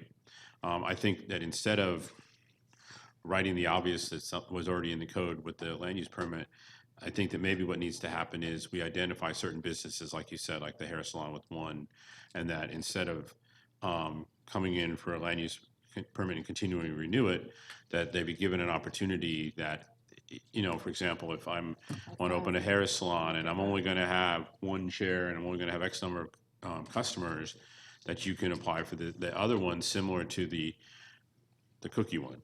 I forget whatever it's called. But I just think that the board or the county needs to get back to using land use permits the way that they were intended to be used, as kind of allowing a business to get started. And if we want to have some exceptions, then write it that way instead of. So what, are you saying we would put them in a zoning category and they'd be permanent? Well, no, what happens is, and Dana, or John, what is it called? What's the cookie one called? You know which one I'm talking about, the home? Commissioner, I think you're referring to a customary home occupation. Yes, that's it, customary home occupation. So I think what maybe we could do, because originally we had to put the customary home occupation in place because the state said that people could have like things like you make cupcakes. Offices and so forth. Right, in their house. And so I think what maybe we do is, under the customary home occupation, we put a list of those things that the county is willing to acknowledge fit into that category. That may have customers coming there, which would result Right, in. and it has very specific things, like if it says hair salon, no more than X chairs, no more than X customers. And then that way, we are pretty much acknowledging that when you come in for that land use permit, that we know you're gonna be there for a long time. Whereas, and then we can get back to the regular land use permits where we use them as they were intended to be used to help someone get a business started. Understood. So would that need to come through zoning, or would that be a business license decision? Yeah, no, it comes to, both would come through zoning. It would have to go through the zoning process if it's an exemption from it, which kind of was what we're talking about doing. Right, so you would come through, normal, land use permits would remain the same, but now you would, the customary home-based business, or whatever it's called, you would come in and you would basically be saying, hey, I wanna have a hair salon, and I'm gonna agree to all these conditions that you've spelled out, and then you would be granted that, but you wouldn't have to come back. Exactly. Be one. Okay. Understood.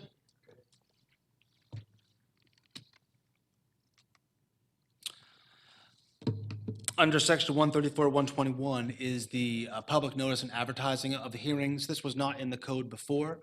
Basically, this takes our existing procedures and brings them forward into the code. There is one change in regard to that, though. Right now, as our procedures are concerned, we require that the notifications to the property owners in a radius occur within 15 days, and this would double that to 30 days. The intention on that is to make sure that when the signs go up to notify the public of a hearing, the letters show up around the same time. That way, they kind of happen simultaneously. I think that will assist the public in knowing what's happening in their area.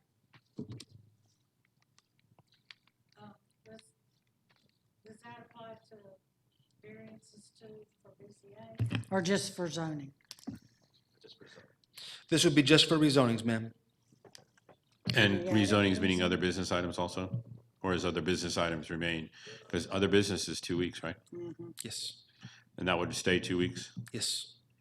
Why wouldn't you give everybody 30 days just to be consistent? If this is going from 15 to 30, why wouldn't other business? Because here's my concern. What happens if they're on vacation, you know?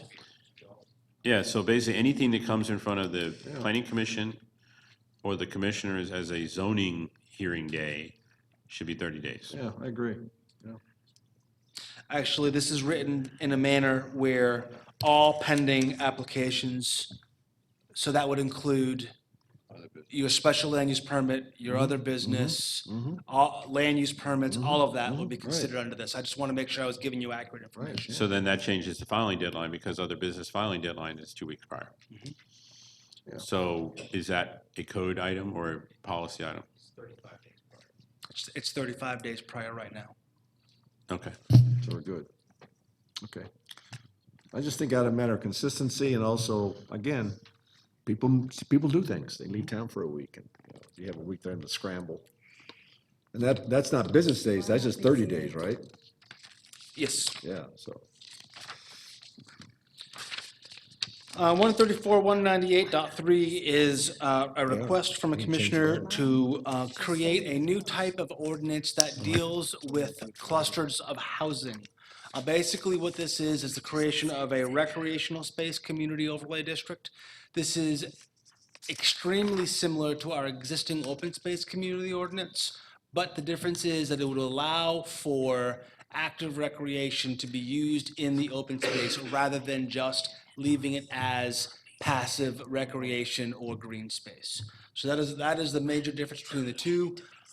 In addition to that, the OSC ordinance is allowed in very low density residential, and medium density residential. This would only be allowed in the low density residential and medium density residential future land use categories.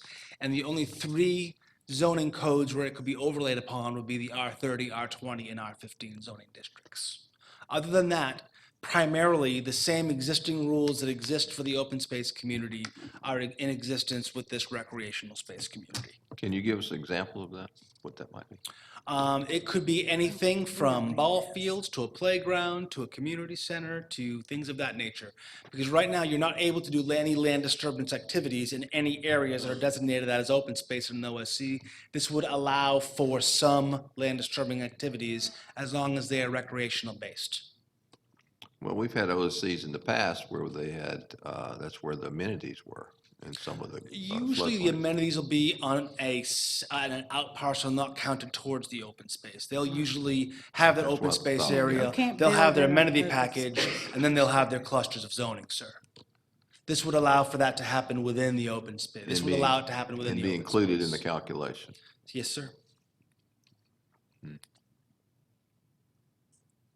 The reason we did not incorporate it directly into the OSC is because of the North Georgia Water Planning District.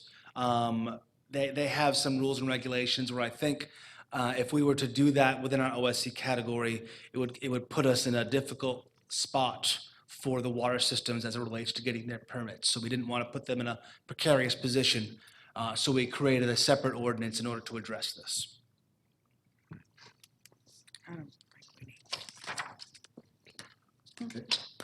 Yes, sir. Going to the next one.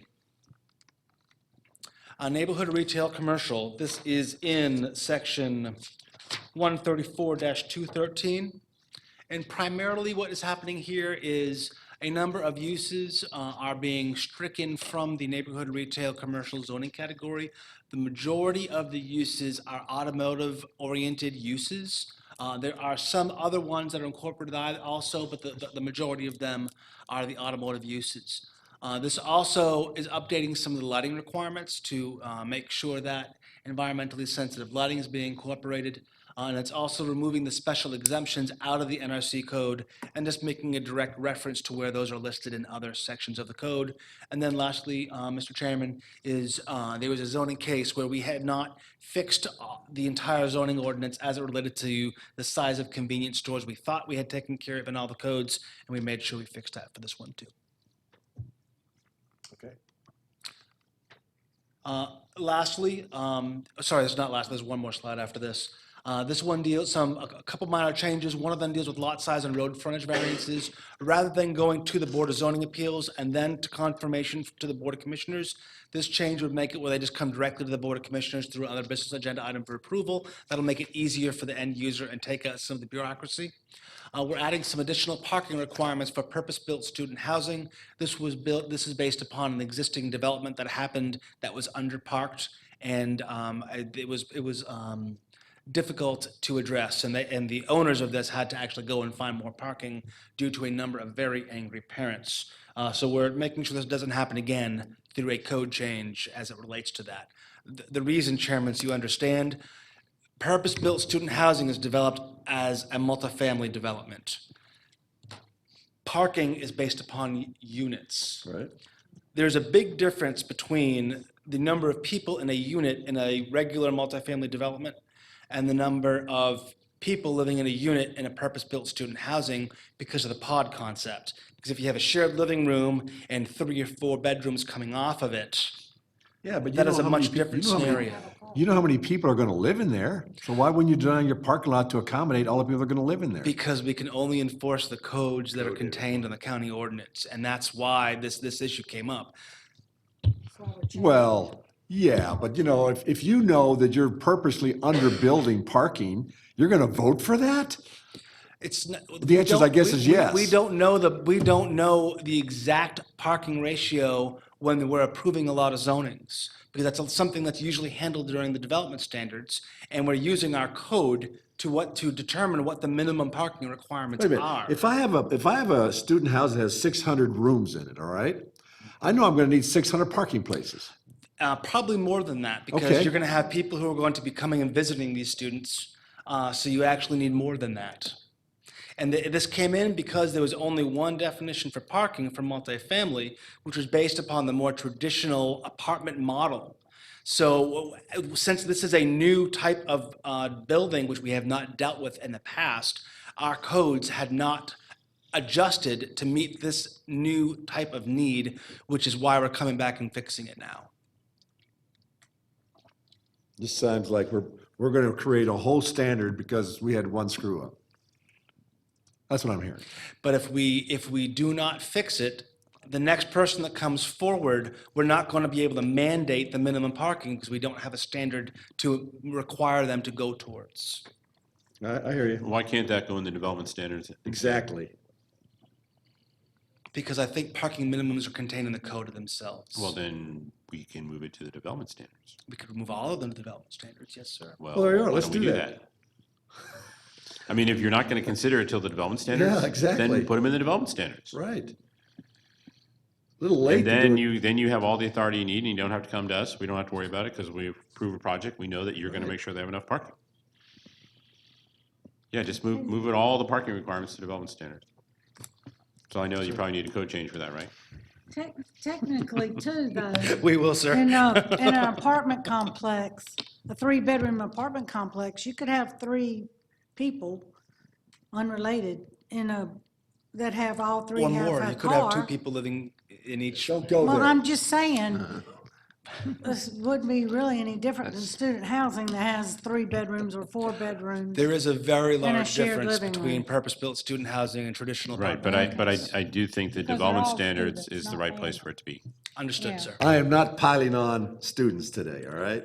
We're not, all I'm saying is, it seems pretty obvious to me. We just wanna- 600 rooms, they're kids, you have a pretty good idea that you're gonna need more than a certain number of houses. We just That's why the development standard that's where they should go. We'll take care of that, sir. All right, okay. We'll take Now, care just of that. know, you're going to see a code change because in order to put it in the development standards, we have to have a That's code okay. We're gonna have to change remove do it from the zoning code and add, and bring back an item for the development standards themselves, yes. I'm fine with So, but we'll make sure it happens. Yeah.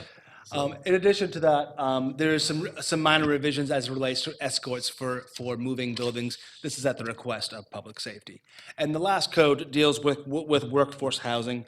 And basically, this is a code change that I want to give some credit and some props to Mr. Ron Seifin and to Mr. Michael Murphy. They kind of put together a basic framework for how we could think about creating a for-sale housing option for people of moderate income. They talked to a lot of different people in the community, developers, community groups, and others, to come up with this basic framework. And I took that framework and kind of put it into a code based upon some of the criteria they brought forward. Basically, what this would do is this would allow for the county to provide for different types of zonings to happen in future land use categories where they are not able to build in that particular area. For instance, RM8, RM12 type zonings to happen within HDR, different commercial categories like community activity center and regional activity center, as well as on the edges of the medium density residential future land use category. In order for them to have that allowance, we would have them go into an agreement with the county, a workforce housing agreement, we're calling it, that will make sure that the sale of that home is happening within a certain percentage of area median income. The goal of this is to try to create a for-sale product for people who are at the salaries of teachers and firefighters and police officers and nurses and working people who we want to have living here in our community. This would allow for a variety percentage of attached and detached units based upon the zoning itself. It would require that a 10% rental cap be contained within the HOA documents to ensure that the majority of them are actually owned units. And all of the infrastructure would be required to be public in these particular developments. Finally, the site plans would have to be approved by the Board of Commissioners in order to allow for the creation of these particular workforce housing areas. All right, I got a question. We've spent years getting the zoning attorneys to take out of their footnotes price points because he said it wasn't legal. So how in the world can we all of a sudden write a code that's going to dictate price? We are not directly maintaining the price. This is we're not making Well, a it says right developer- there, price point geared towards. Correct, because This is not something where someone has an existing R20 property and we're telling them what their price has to be. They have to request this, and part of what they are giving up for this request is the agreement that they're having with the county to make sure it's geared towards a price point for people of low to moderate income. I understand what you're saying, but a footnote in a stipulation letter from a zoning attorney is no different than an agreement with the county also at a price point. And we've been told numerous times by the county attorney and other attorneys that it's not legal. So how is it all of a sudden legal to have an agreement with a developer that you can have a price point? Certainly, we'll talk to the county attorney and we will get back with you with a definitive answer. I on mean, that. because if you can do it in this type of code, then how can you not require a price point if it's an agreement with the developer in a stipulation letter? How Because can you not? Well, because no, we- hold on. Let me ask the question. I mean, I'm just saying that over the last couple of years, we've been told you cannot have an agreement, even if the applicant agrees to a price point, you're not allowed to put it in there because it's not legal. And so I'm just not sure how we can all of a sudden do something that we've been told for years was not legal. When we developed the basis for this code, we did look at other jurisdictions and how they dealt with this particular issue. And we found that the workforce housing agreement was a common mechanism for how communities dealt with this. But so I don't want to talk specifically on your instance. I think that's something where I'd have to sit down with the county attorney and make sure that we're providing you proper legal advice as it relates to this. Well, then I guess my following question that would be, if indeed that we find out that this is legal, then why, I guess my following question would be, why would it not be legal then for me if I get an applicant to agree in a stipulation letter to a price point?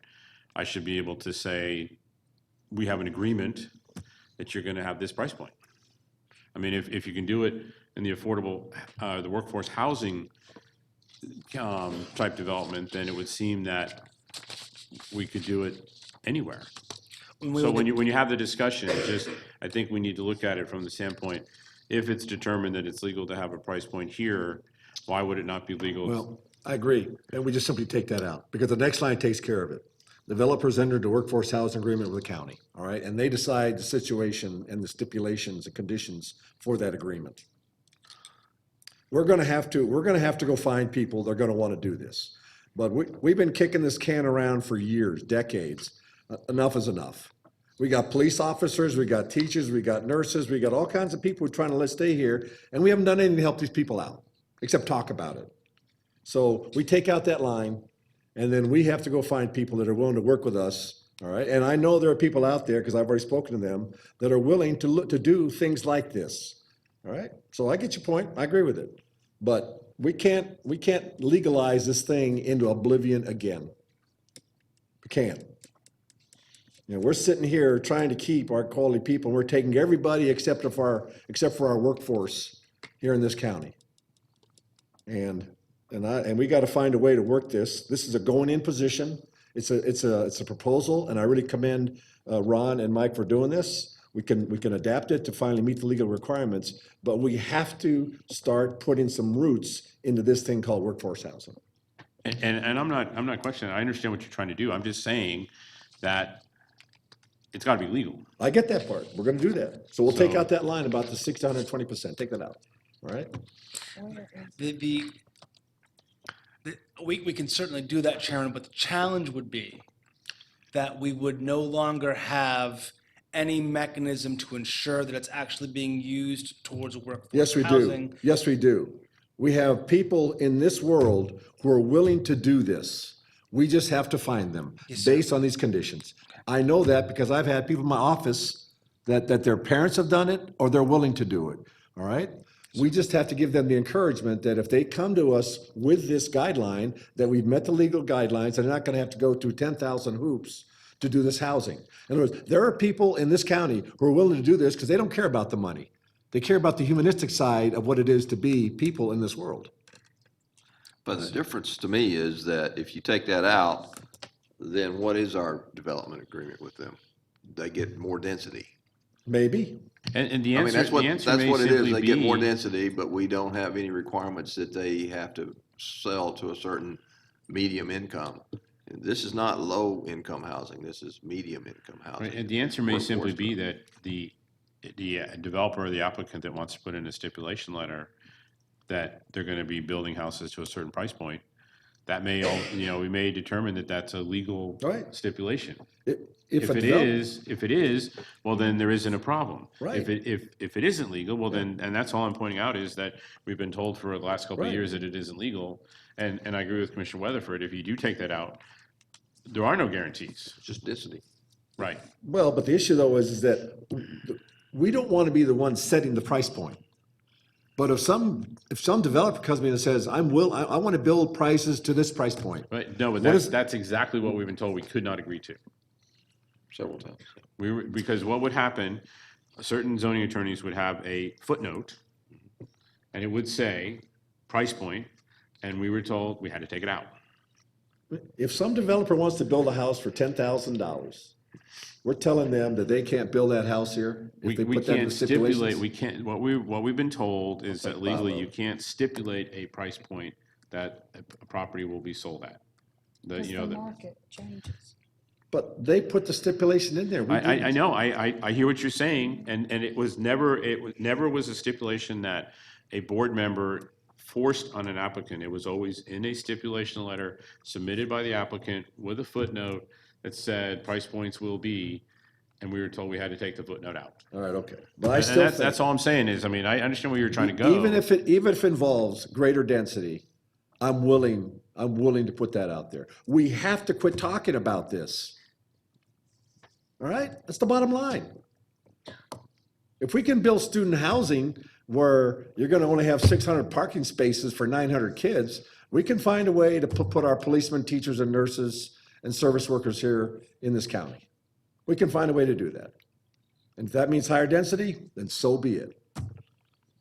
But we have to show, our workforce here that we're not just gonna be talking about this, we're gonna find a way to do it. And then find the developers that are willing to do that, and then support them when they come up here with that. I totally agree with you, except we need to somehow or another ensure that it's geared toward that workforce. Right. Not toward anyone else. I mean, not that anyone else cannot do it, but needs to be specifically geared to that. And I know there are people out there that give low-interest loans or closing costs or something for public safety and all that. But I totally agree. If you go through any of the 6 cities which allow density in certain areas, you'll see police cars from all over living there because they can't afford to live anywhere else. And I know this has been something I've wanted for a long time for public safety primary, because we give them a $50,000 car and they live in Canton because they can't afford to live in Cobb. So we have to figure out a way to do that. But Commissioner Ott is right. I mean, 12 years on the city council, we were always told by other attorneys that you could put price points and never stipulate that. So somehow or another, there's some kind of legal thing that says Yeah, you that. see, we've been able, and when you deal with apartments, you're able to, the applicant can put in there that there will be certain number of units that will be at this rental rate. Okay, and that's how with, rental units, you can get it down to where the housing is affordable, because we can, through agreement with the applicant, stipulate that they will have X number of units at a certain rental rate. But as Commissioner Weatherford said, when you start talking about for sale, that's where we ran into the problem because of the price points. But he gave us a solution, we just give higher density. Well, but then even with higher density, there's no guarantee that it'll, Well, no one's gonna, well, I get it, but no one's gonna spend $500,000 in a 1,200 square foot townhome. Oh, yeah. There are areas where that is happening now, sir. Well, maybe in East Cobb. I'm not, but you. The bottom line is, we gotta do something where we start to give this some concrete definition, where we now go and then again, we give developers the opportunity to come here and do that, because they're out there. Those people are out there. I know they're there. Is there, I know we looked at this at length and I've had discussions with the masterminds behind this, but we talked about incentives for businesses, small businesses, large businesses. I mean, we can do something for developers as well, as far as incentives, as far as fees and things like that. That's also included in this, is it not, or should it be? No, sir, it's not. And I mean, we can give something if they're giving something. There you are, see? Right there. There's an answer. I like it. But, so maybe we ought to think about what we could from the county's part in order to incentivize them as well. And go back to that earlier part of your discussion about incentives here. Well, to do that's where just you, that. that's where you have your That's a good one. sewer tap fees, Yep. zoning permitting fees Right. and things like that. I mean, yeah, but I think this is good for the discussion, but I think we got to look at other ways to get there. Well, I do, but again, this is the opening round for the discussion. all Right. This is the first one. We need to address it specifically workforce housing and find ways to get people to build workforce housing here and still meet all the rules. I get that part. Right, and like I said, with the rental units, the way that we dealt with it, was they got a little more density by agreeing. And so maybe for the for sale, like Commissioner Weatherford's saying, that then you start looking at some of the incentives that we offer to businesses. Okay, all right. Well, we'll go back with Michael and Ron and whoever else wants to help us, and then come back, all right, with some other, maybe some broader ideas of how to do this. But we need to move forward on this. Yes, sir. Okay. Just a quick note, your two public hearings for this round of code amendments will be January 23rd and February 27th. Both of those are at 7:00 PM. The Planning Commission will make a recommendation on section 134. That'll be on February 6th at 9:00 AM. Thank you, sir. Appreciate it. Okay, one last question before you go anywhere. On the BZA for the notice, is that still 15 days or 30 days? We have to go back and do a zoning change for that too? I mean, ordinance change? We do, right, John? All right. Yes. I just think 15 days just causes all kinds of problems. You know, things happen in people's lives and it's not, like I said, it's not 15 business days, it's 15 days, period. So that means 4 days could be weekends. So, let's see if we can take a look at that, all right? Just add 30 days to BCA, include them in the planning commission and zoning. But again, we have to go through hearings and everything, but I just think that, we hear that all, you know, not a lot, but too many times, but enough that people said they weren't properly advised. And I just think 30 days gives us a lot more flexibility, given the fact that people's lives are very busy today. And it gives us, it gives everybody the opportunity to make sure they're properly notified. I think that's only fair. Okay, so you have, why don't we take a 5-minute recess here? And then we'll come back for number 2, all right? Yes, sir.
We're back from recess. I left the room. All right, part two.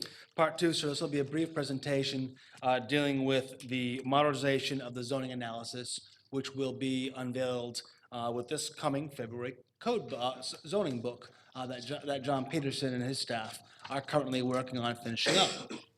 Why are we doing this? Our zoning analysis hasn't been looked at in over a decade, so it's a little bit of an antiquated format. So we're kind of taking a look at that in our process. It's giving us an opportunity to kind of address some contemporary information. We're also using this as an opportunity to look at staff efficiencies to see how we can put together a book in a more efficient and concise manner. This is also allowing us to go easier to a digital conversion. We really worked hard at creating, as you'll see, a print document that'll allow for better and clearer digital documents. So those commissioners and the public who wish to go totally digital, they'll have better and information to help make decisions. And lastly, we added something in there to help the public out as it relates to easy navigation for land use cases that are happening around their neighborhoods. And we'll get specifics on that in just a second. We basically went through a 6-month process, over a 6-month process, where we engaged with a master's student from the University of Georgia who put together the basic framework for how we could do this. They did some data gathering with professional publications and looked at our peers and how they did particular analysis. They did interviews with the commissioners. We received feedback from the Planning Commission and community organizations, and Mr. Peterson and I went back a number of times with the commissioners to get additional input to come up with the final product that we have currently.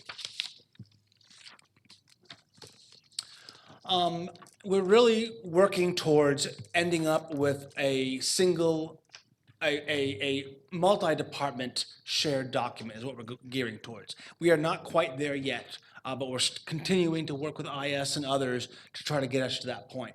That way, as departments put in their comments, it goes directly into the final format. Currently, what zoning staff is doing, they're doing mass data migration where they're copying, pasting from fire and water and DOT and others and moving that into the zoning analysis. And our end goal on all of this is so as DOT, say, puts their comments in, it translates directly into the final document. And we think that as we continue to work with Ms. Mabry and the county clerk, where maybe some of the new agenda systems may assist with that as well. But we're continuing to work on it, and we will get there at some point in time. This also has allowed us to add more quality control into the final book prior to publication. We know that this is something that the Planning Commission and Board of Commissioners had wanted to see, and we found this as a great opportunity to do that. Finally, GIS, with both IS and community development, have created a GIS story map that deals with existing zoning cases. So active and proposed zoning cases will now be in a GIS story map that Mr. Gordon's going to highlight for you in just a minute, that shows you how an individual in their neighborhood can find out in a 1, 3, 5, 10, whatever, up to 20-mile radius from their home, what's happening in their area as it relates to zonings and variances and land use permits and things of that nature. So the current process, all these different departments kind of send their stuff to zoning, they create the analysis, Mr. Peterson gives it a final review, and then it goes to publication.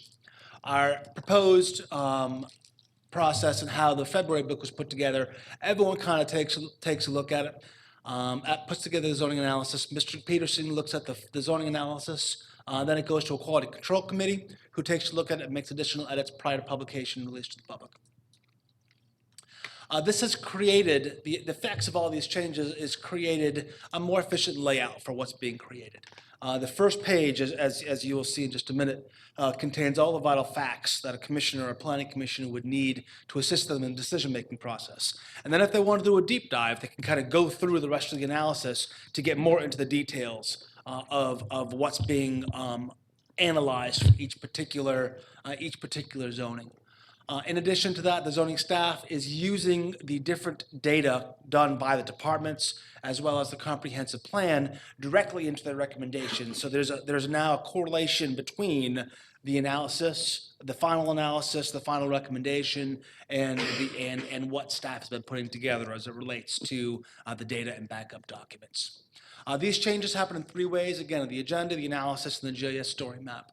The agenda had a little refresh. We've heard comments from a lot of people in the community where they found our agenda to be confusing because they didn't understand what went where and how.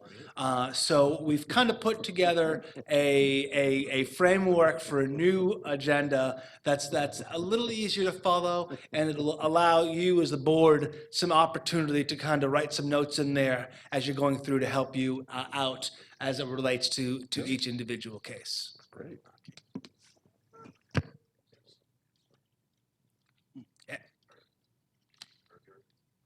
Are you ready for questions yet? Whenever you want to ask one, sir. I wanted to go back to the input that you showed. I'm sorry, I didn't mean to get too far ahead of you, but right here, I noticed we don't have anything where we involve the school system. The school system does provide us comments, sir. I apologize that they were not shown up on here, but the school system most certainly are one of the groups that provide comments to us. And whenever they do provide comments, we incorporate it in. If they don't provide comments on a case, we're putting in there that no comments from the school board or school system. All right, Excuse me. we have I know we have their contact because he comes all the time, but do we have a counterpart that discusses that with them or tries to put some logic to some of their comments? Well, a lot of times, if they have a question about a particular zoning case as they're preparing their comments, they'll reach out to Mr. Peterson and his staff and ask questions about each particular case. But they're pretty independent as it comes to their own comments, sir. Correct. Thank you. Yes, sir. Sorry to interrupt you. It's okay.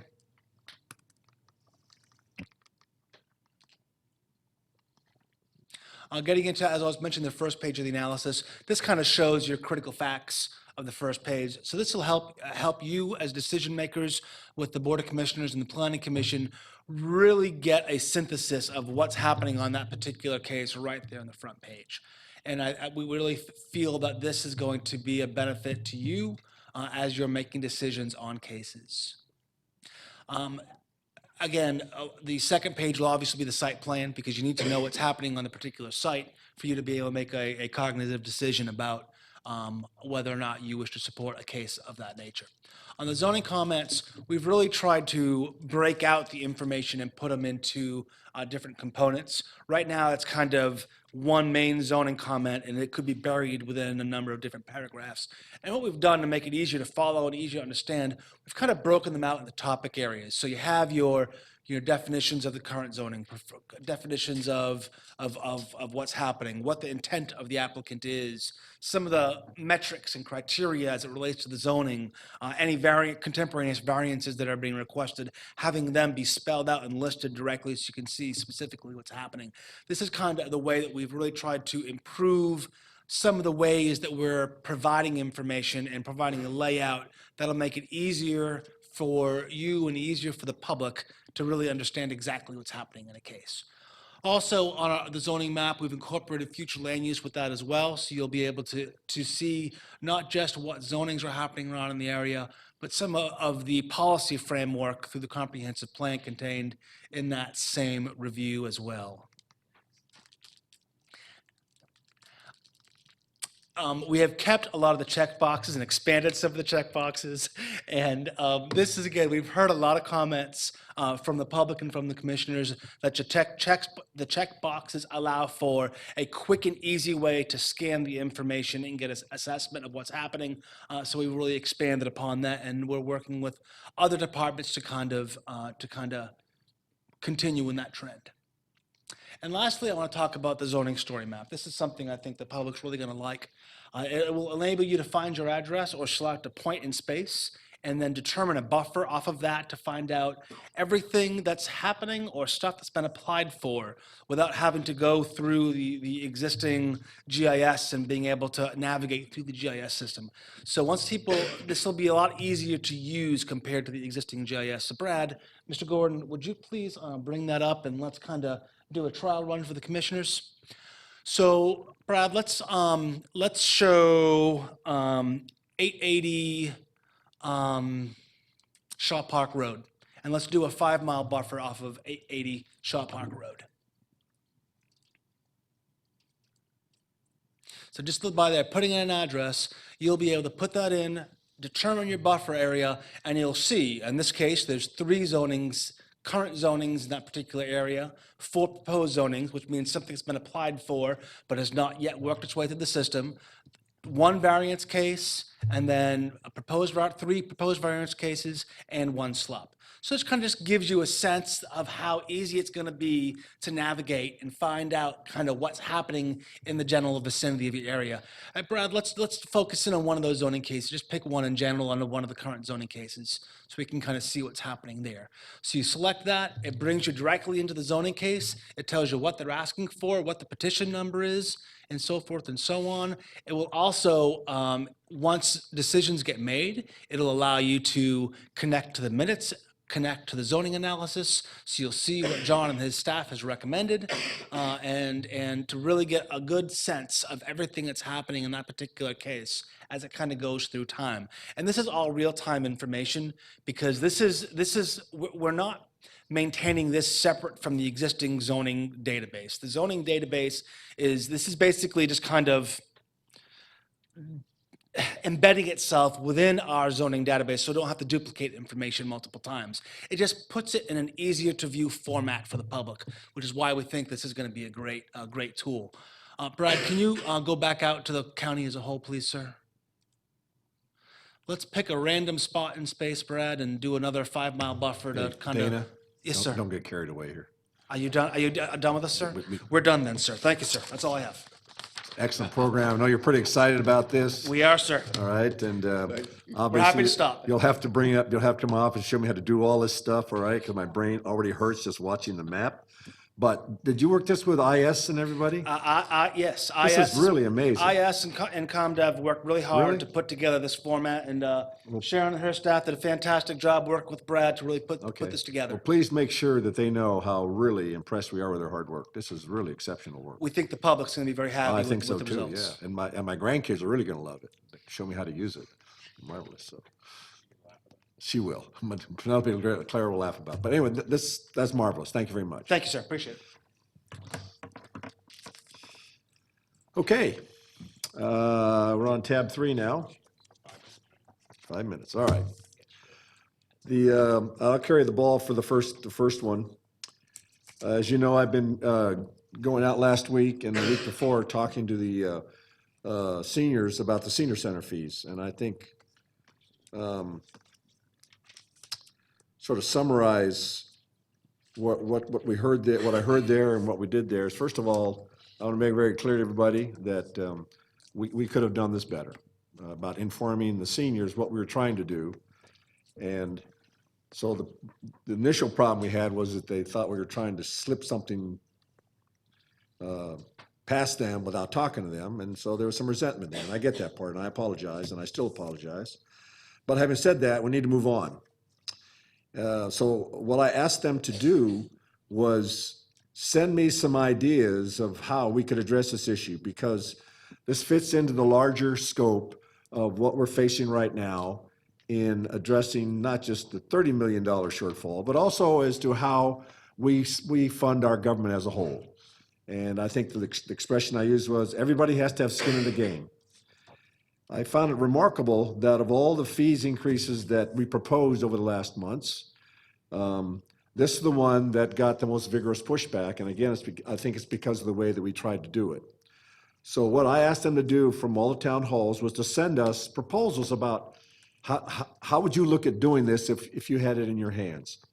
And I got many responses. So what I did was I took the responses from each town hall and I cut and pasted them onto a Word document and then sent that document to each of the commissioners, as well as to the county manager and the deputy county manager. And I did that for East Cobb, Freeman Pool, and then I combined the West Cobb and Wellness Center responses in one document, and I sent that out Saturday. And then yesterday, for people that sent me emails yesterday, I forwarded those directly on to the commissioners, telling each one of these emails that I was going to provide to the commissioners. And this is basically what I'd like to do to sort of shape the discussion that I think that might be one of the ways we want to move forward here. There was general consensus that the $60 was acceptable. Not everybody liked it, but it was acceptable. But they would like to have the provision to be able to do this $5 a month. And I think this reflects the importance of recognizing the sensitivity that people that are on fixed income, a $60 payment for them may be too much to bear. And I understand that. I accept that. So they would be fine if we could break this down into $5 blocks where they would pay their fee once a month. And I've talked to public services about that, and they could do that. The big issue, however, was what they considered exorbitant increases in fees for renting the rooms and for the class fees. And I think that having looked at the numbers, I understand how we got there, but I get their point. So this is what I heard from someone that I think would be a better idea of looking at this. They recognize that we have to impose some fees for these rooms, but they would like to be part of the discussion. So what I'd like to suggest to the board is that we go ahead and delay the implementation of the fees regarding rental of the rooms and the class fees until we can get together a committee of seniors under direction. My proposal would be under direction of Michael Murphy of Special Projects, and come back to us with a recommended fee schedule. And as far as what it is that they would like to do. And further, and this was the real idea, and I'm sorry that, again, I told this lady on Friday, I wish we'd have thought about that, to expand this senior center from a senior center to make it a community center, where other people in the community would have access to these facilities. Because the point was made that unless you're 55 years of age or older, you may be a property owner in this county, but you can't use those facilities unless you're part of a group that goes there.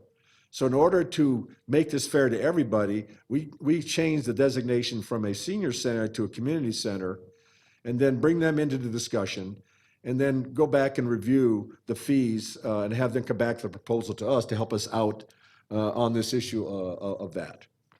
So those are the three things that I took away. And I'm willing to right now hear the discussion from the rest of the board about those ideas. I'll start with Commissioner Weatherford and Commissioner Ott, and work my way down here. Yeah, my only question, when you're talking about the fees for room rentals and all that, are you talking only in the senior centers, or are you talking, because No, just- the fee structure was rentals across the county? No, it's just for the senior center, or the community says as I'm asking, we call it, because I haven't heard anything from anybody else about the fees in other facilities. Right. I've heard some comment. Well, Don't there get me wrong. was, the only other thing that, that I've heard is Mm-hmm. that when we did the out-of-county fee that was 50% more than the Right. in-county fee, what happened was we lowered the fee for heard that. sports teams. Correct. And raised them for the in-county folks. We did, but that was an effort to make it a standard fee. Right, no, I They- understand how we got there, but Right. that was the only other thing I heard. And my line is that this is a fee that may benefit some young kids, and I'm fine with that, even if they're from out of county. Well, and my only other comments would be, and this would, I guess, if Michael's the one that's gonna be doing this, I know that when we got these fees, that they were market-based. Right. And I think that ultimately, they probably need to go back to those numbers. If not the first year, maybe what needs to happen, like we did with the health department, when we had to raise fees Right. to make them net neutral, that we did it over 3 years. What I asked Dr. McMorris to do is that to have her staff sit down with this committee and explain to them the true cost of these buildings, right? The operation of these buildings. And how are we going to fund the operation of these buildings, given the circumstances we're in? So it's going to be, we're not talking about a 30 or 60-day effort here. It's probably going to take a bit longer as they get an understanding of what it costs us to operate these buildings, and then how do we find a way to find middle ground where the county subsidizes part of it through the property taxes, but also the usage fees subsidize part of it. Right, and when you talk about the cost of operating the building from the county's perspective, for example, if you use the gymnastics center, the cost for the county should be, what does it cost to maintain it when it's closed? Because there is not any other function in there. And then and the fees that come out of there is if you come in and say you want to do a gymnastics tournament, whatever the increased cost for the county, that should be your cost. But in the senior centers, what's a little bit different is the fact that they can be open with no other thing going on, just other than maybe hanging out. Right. But I'd like to do right now is just sort of stay with the senior centers for now. Well, no, but I'm And saying, I'm then- just using that as an example so that the senior center, because it can be open with nothing else going on, whereas most of the other things, when you open it, so I think the baseline cost for the county may need to be not when the building's closed in the senior center, but if the building is open. You know what I'm people gonna, to kinda you know what I'm come. gonna do, don't you? I'm gonna put you on this committee. I don't believe, I think Parks and Rec is over there. Thank you. Well, but I think that just goes to the overall nature of the conversation. We need to start talking realistically about what it costs to maintain and operate facilities that we bought 20 years ago, and we never talked about this, but now it's time because we're having to renovate them using SPOS dollars. We have other incidentals. The cost of the staff has gone up. It isn't 1995 anymore. We need to get real about this, which is I think that if we bring some people together, and we're going to have to decide how big this committee is going to be, but it's going to have to be reflective of the representation of people who use it, then I think that they're going to be able to give us some ideas, because I heard some really great ideas, and you saw those, of course, on some of the emails you sent to us. So, Commissioner Burrow.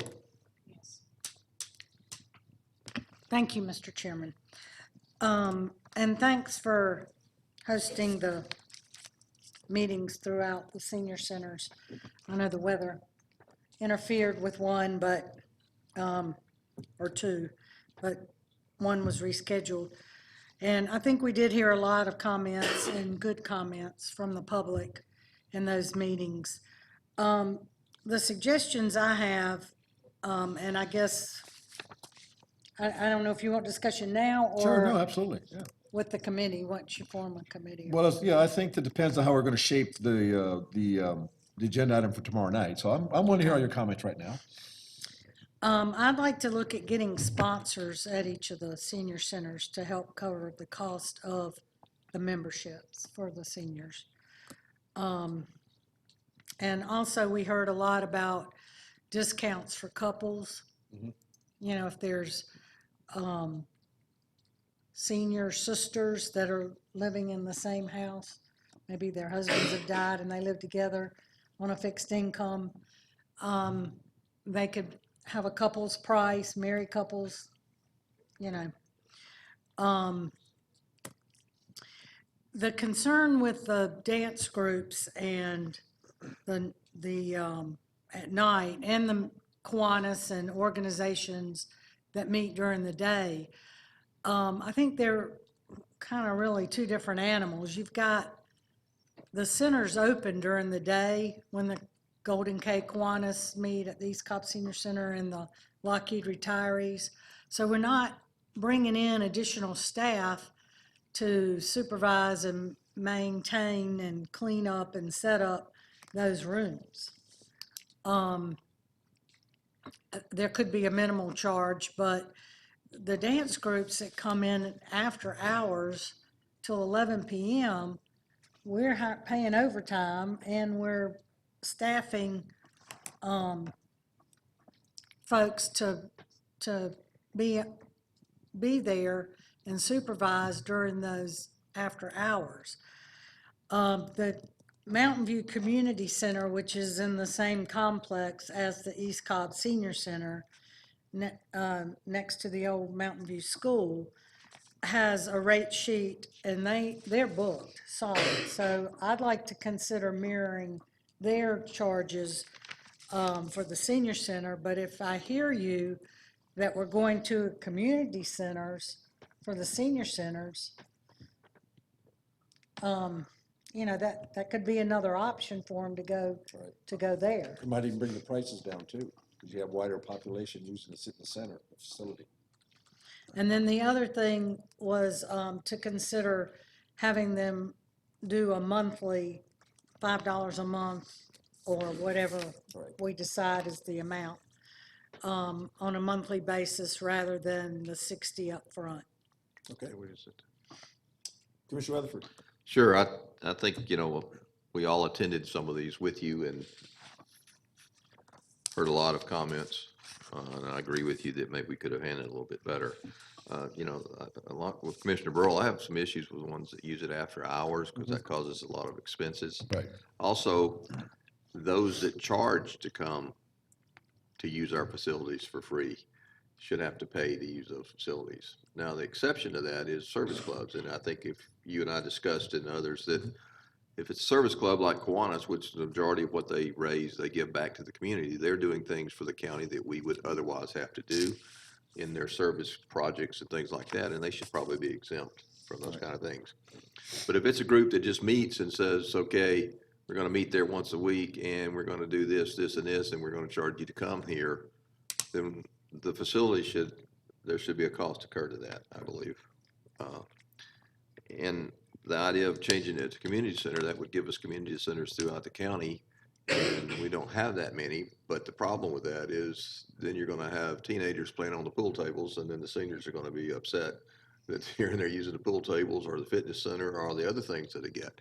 So if you want to, open it up, I think for meetings and things like that, that would be something. Well, you could also make it restricted to people who pay property taxes or something in the county, there's a way, or have an age limit on it. I get your point. I think these are all the kind of things, what the beauty of having this committee sit down and talk about all these ideas, and we give them our thoughts as to how they should structure this. And then we turn it over to people, like I said, there were some really great ideas that I heard over the weekend. Again, don't know why we didn't do this earlier, but now here we are. And I think that we all understand that what we don't want to do is freeze out the seniors.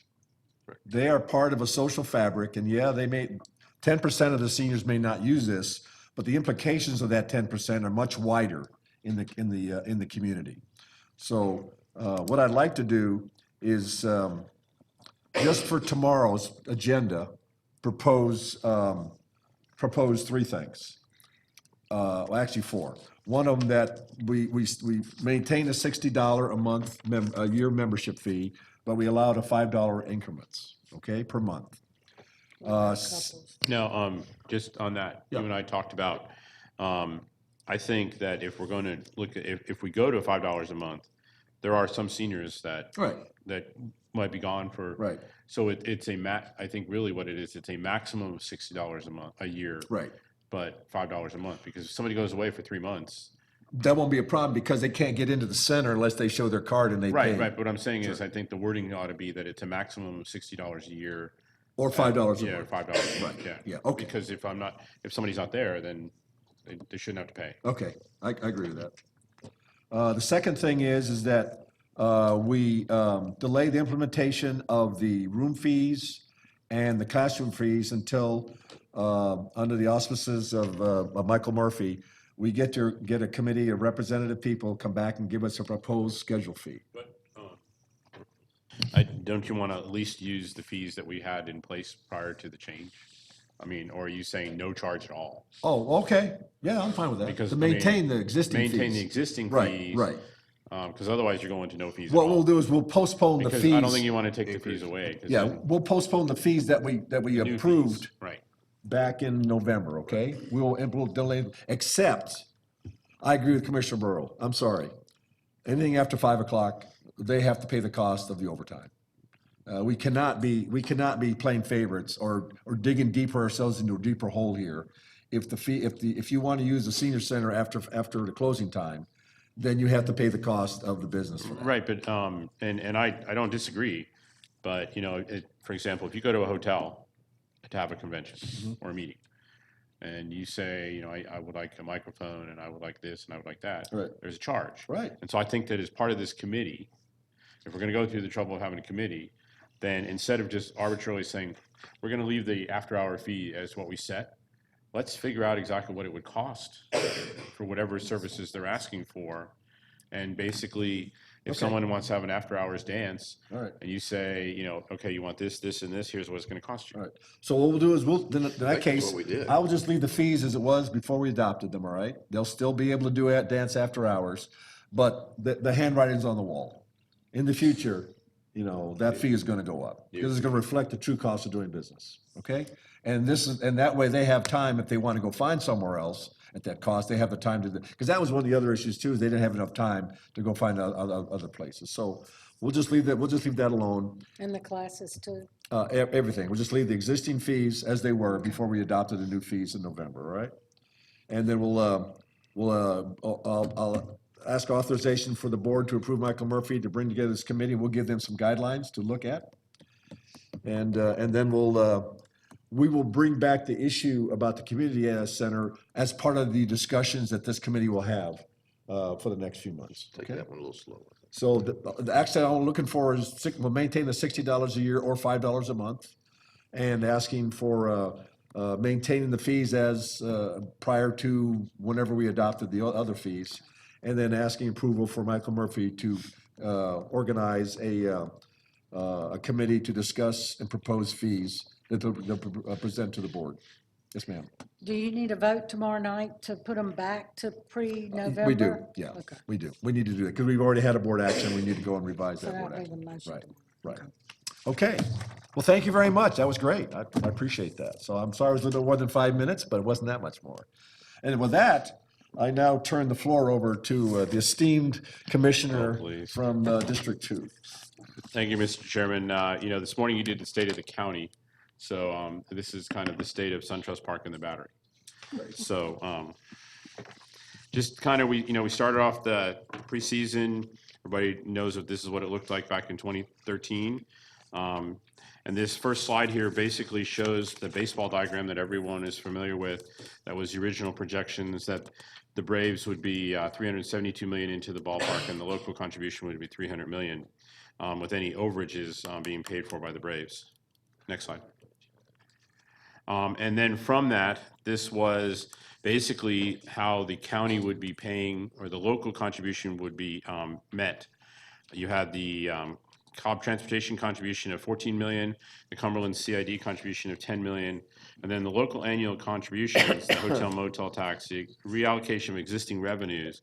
Just kind of as a review, that was, back then, the park bond was still being paid off, and when that park bond was paid off, the 0.33 mils from there was going to go over, and that was the 8.67 million.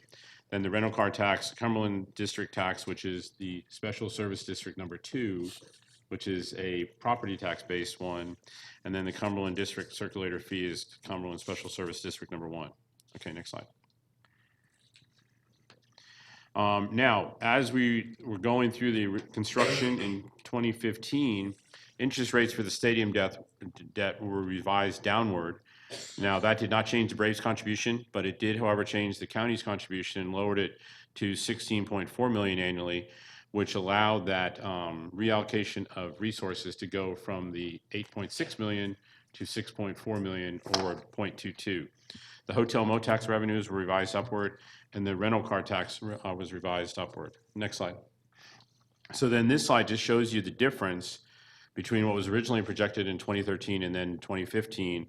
And like I mentioned, the hotel motel tax went from $940,000 to $1.5 million.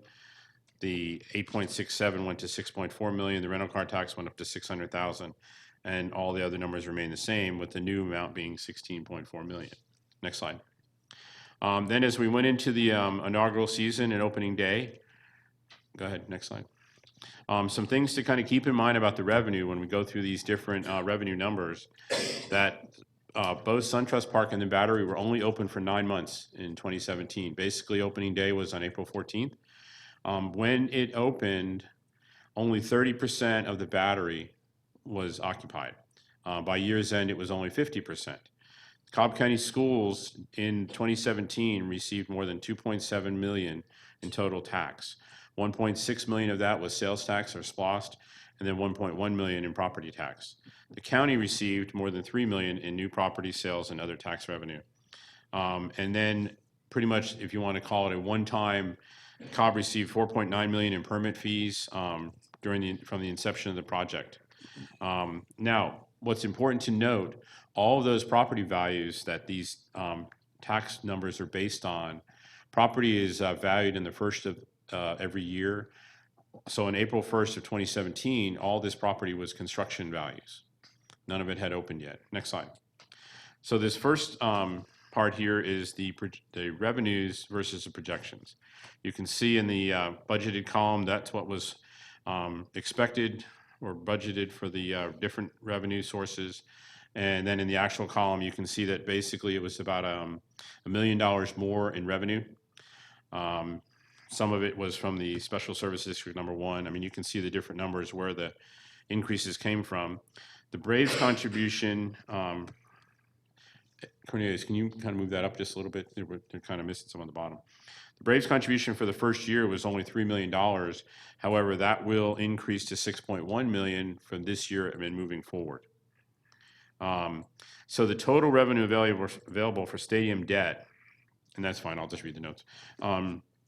Budgeted at 19.4, actually 20.4 million. So that shows your $1 million difference. Next slide. Okay, moving into the projected expenses. Once again, $1 million difference between the revenue available for stadium debt. The annual debt service for 2017 was budgeted and actually at $18.8 million. So revenue remaining, you can see there's that $1 million still in the positive. All right, next slide. There were additional expenses that were not originally discussed with the baseball diagram in the first couple slides I showed you. But what I wanted to do was include those so that you can get a good picture. The capital maintenance fund is $1.2 million. That is going to go up each year approximately $30,000 and cap out at $1.6 million in 2030, and then it starts decreasing. The amortized cost of the I-285 bridge is about $170,000. The county portion of the property insurance on the stadium is $130,000, and the increase in police overtime basically was around $842,000. There was no budgeted amount because as the transportation and the traffic plan was being developed, there was really no idea what it was going to cost. But even that number is down below what had been kind of projected as we went through the year of the $1 million. So you can see your total additional expenses. Next slide. There were also some additional revenues not related to debt service. Commercial permits, basically for fiscal year 2017, you had about $290,000. Liquor by the drink tax was $118,000, and the business licenses were about $259,000. Those are actual numbers from the stadium and the battery. So that gives you an additional $666,000 additional revenues. Next slide. So what I did here was I took all of our summary numbers from each slide. So you had your total revenue available for debt service of $20 million, about $20.4 million, minus your debt, 18.8, minus your additional expenses, and then add your additional revenue. And basically, we came within $27,000 of breaking even on all the expenses with the stadium. Next slide. So moving into 2018, just some really, this is probably the really significant thing because this is going to put money back into the county. Next slide. So with more tenants open, the battery revenues are going to significantly get higher. Since the season has been over, the Omni Hotel has opened with 260 rooms, and the Comcast office tower has opened with over 800 employees.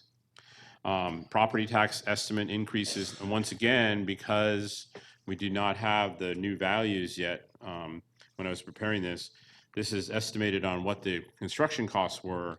The property taxes are estimated to go from about $400,000 to about $1 million or higher. School property tax will go from it was about 1.3 up to 2.8 million.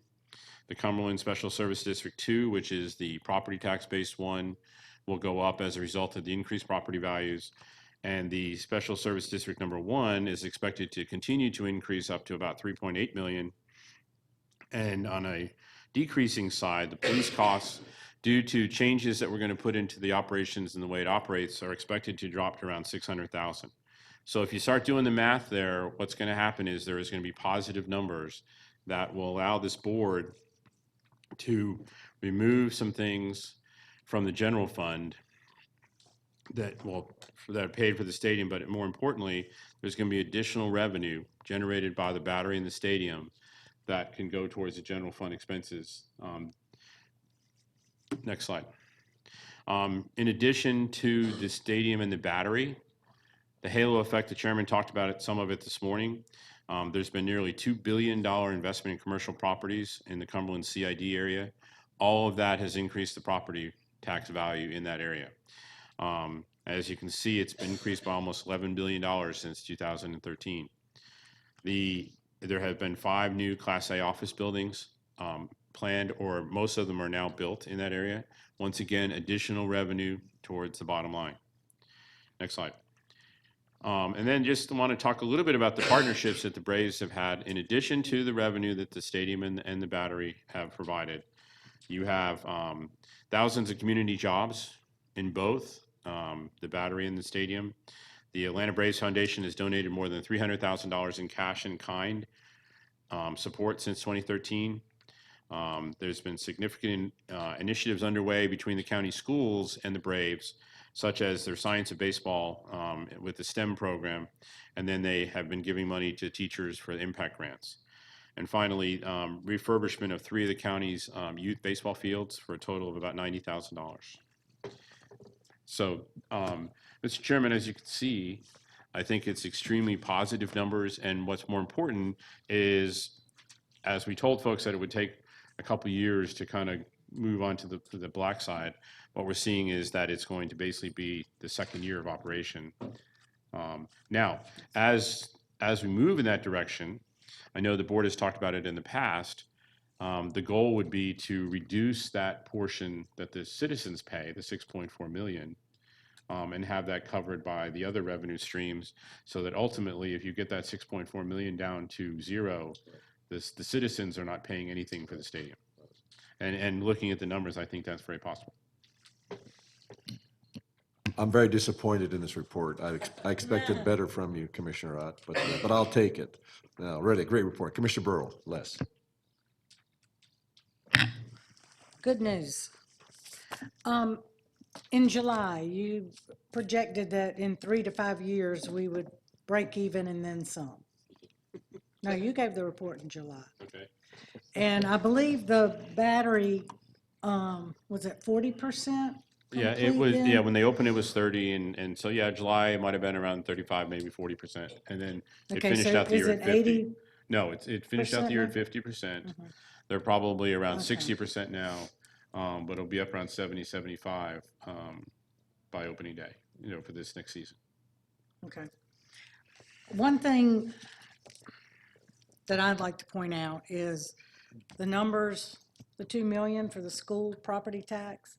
The schools have no investment in the Braves deal, but they're getting a lot more property tax from the businesses and the halo effect, and also their SPOS dollars. Correct. The revenue from the Right, they got SPOS it, dollars. $1.7 million in SPOS money just from this past year. So that's a good thing for the schools, for our kids and education too. Well, I think, and to go on with the same point, in addition to the additional tax dollars, the apartments that are in the battery are not designed for kids. So you have 550 residential units in the battery that are paying school property tax, but are not contributing children to the school. Thanks.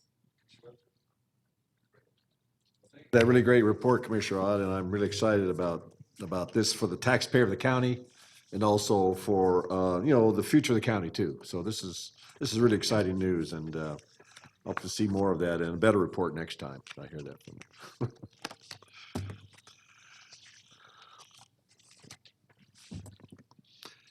Mr. Volkman.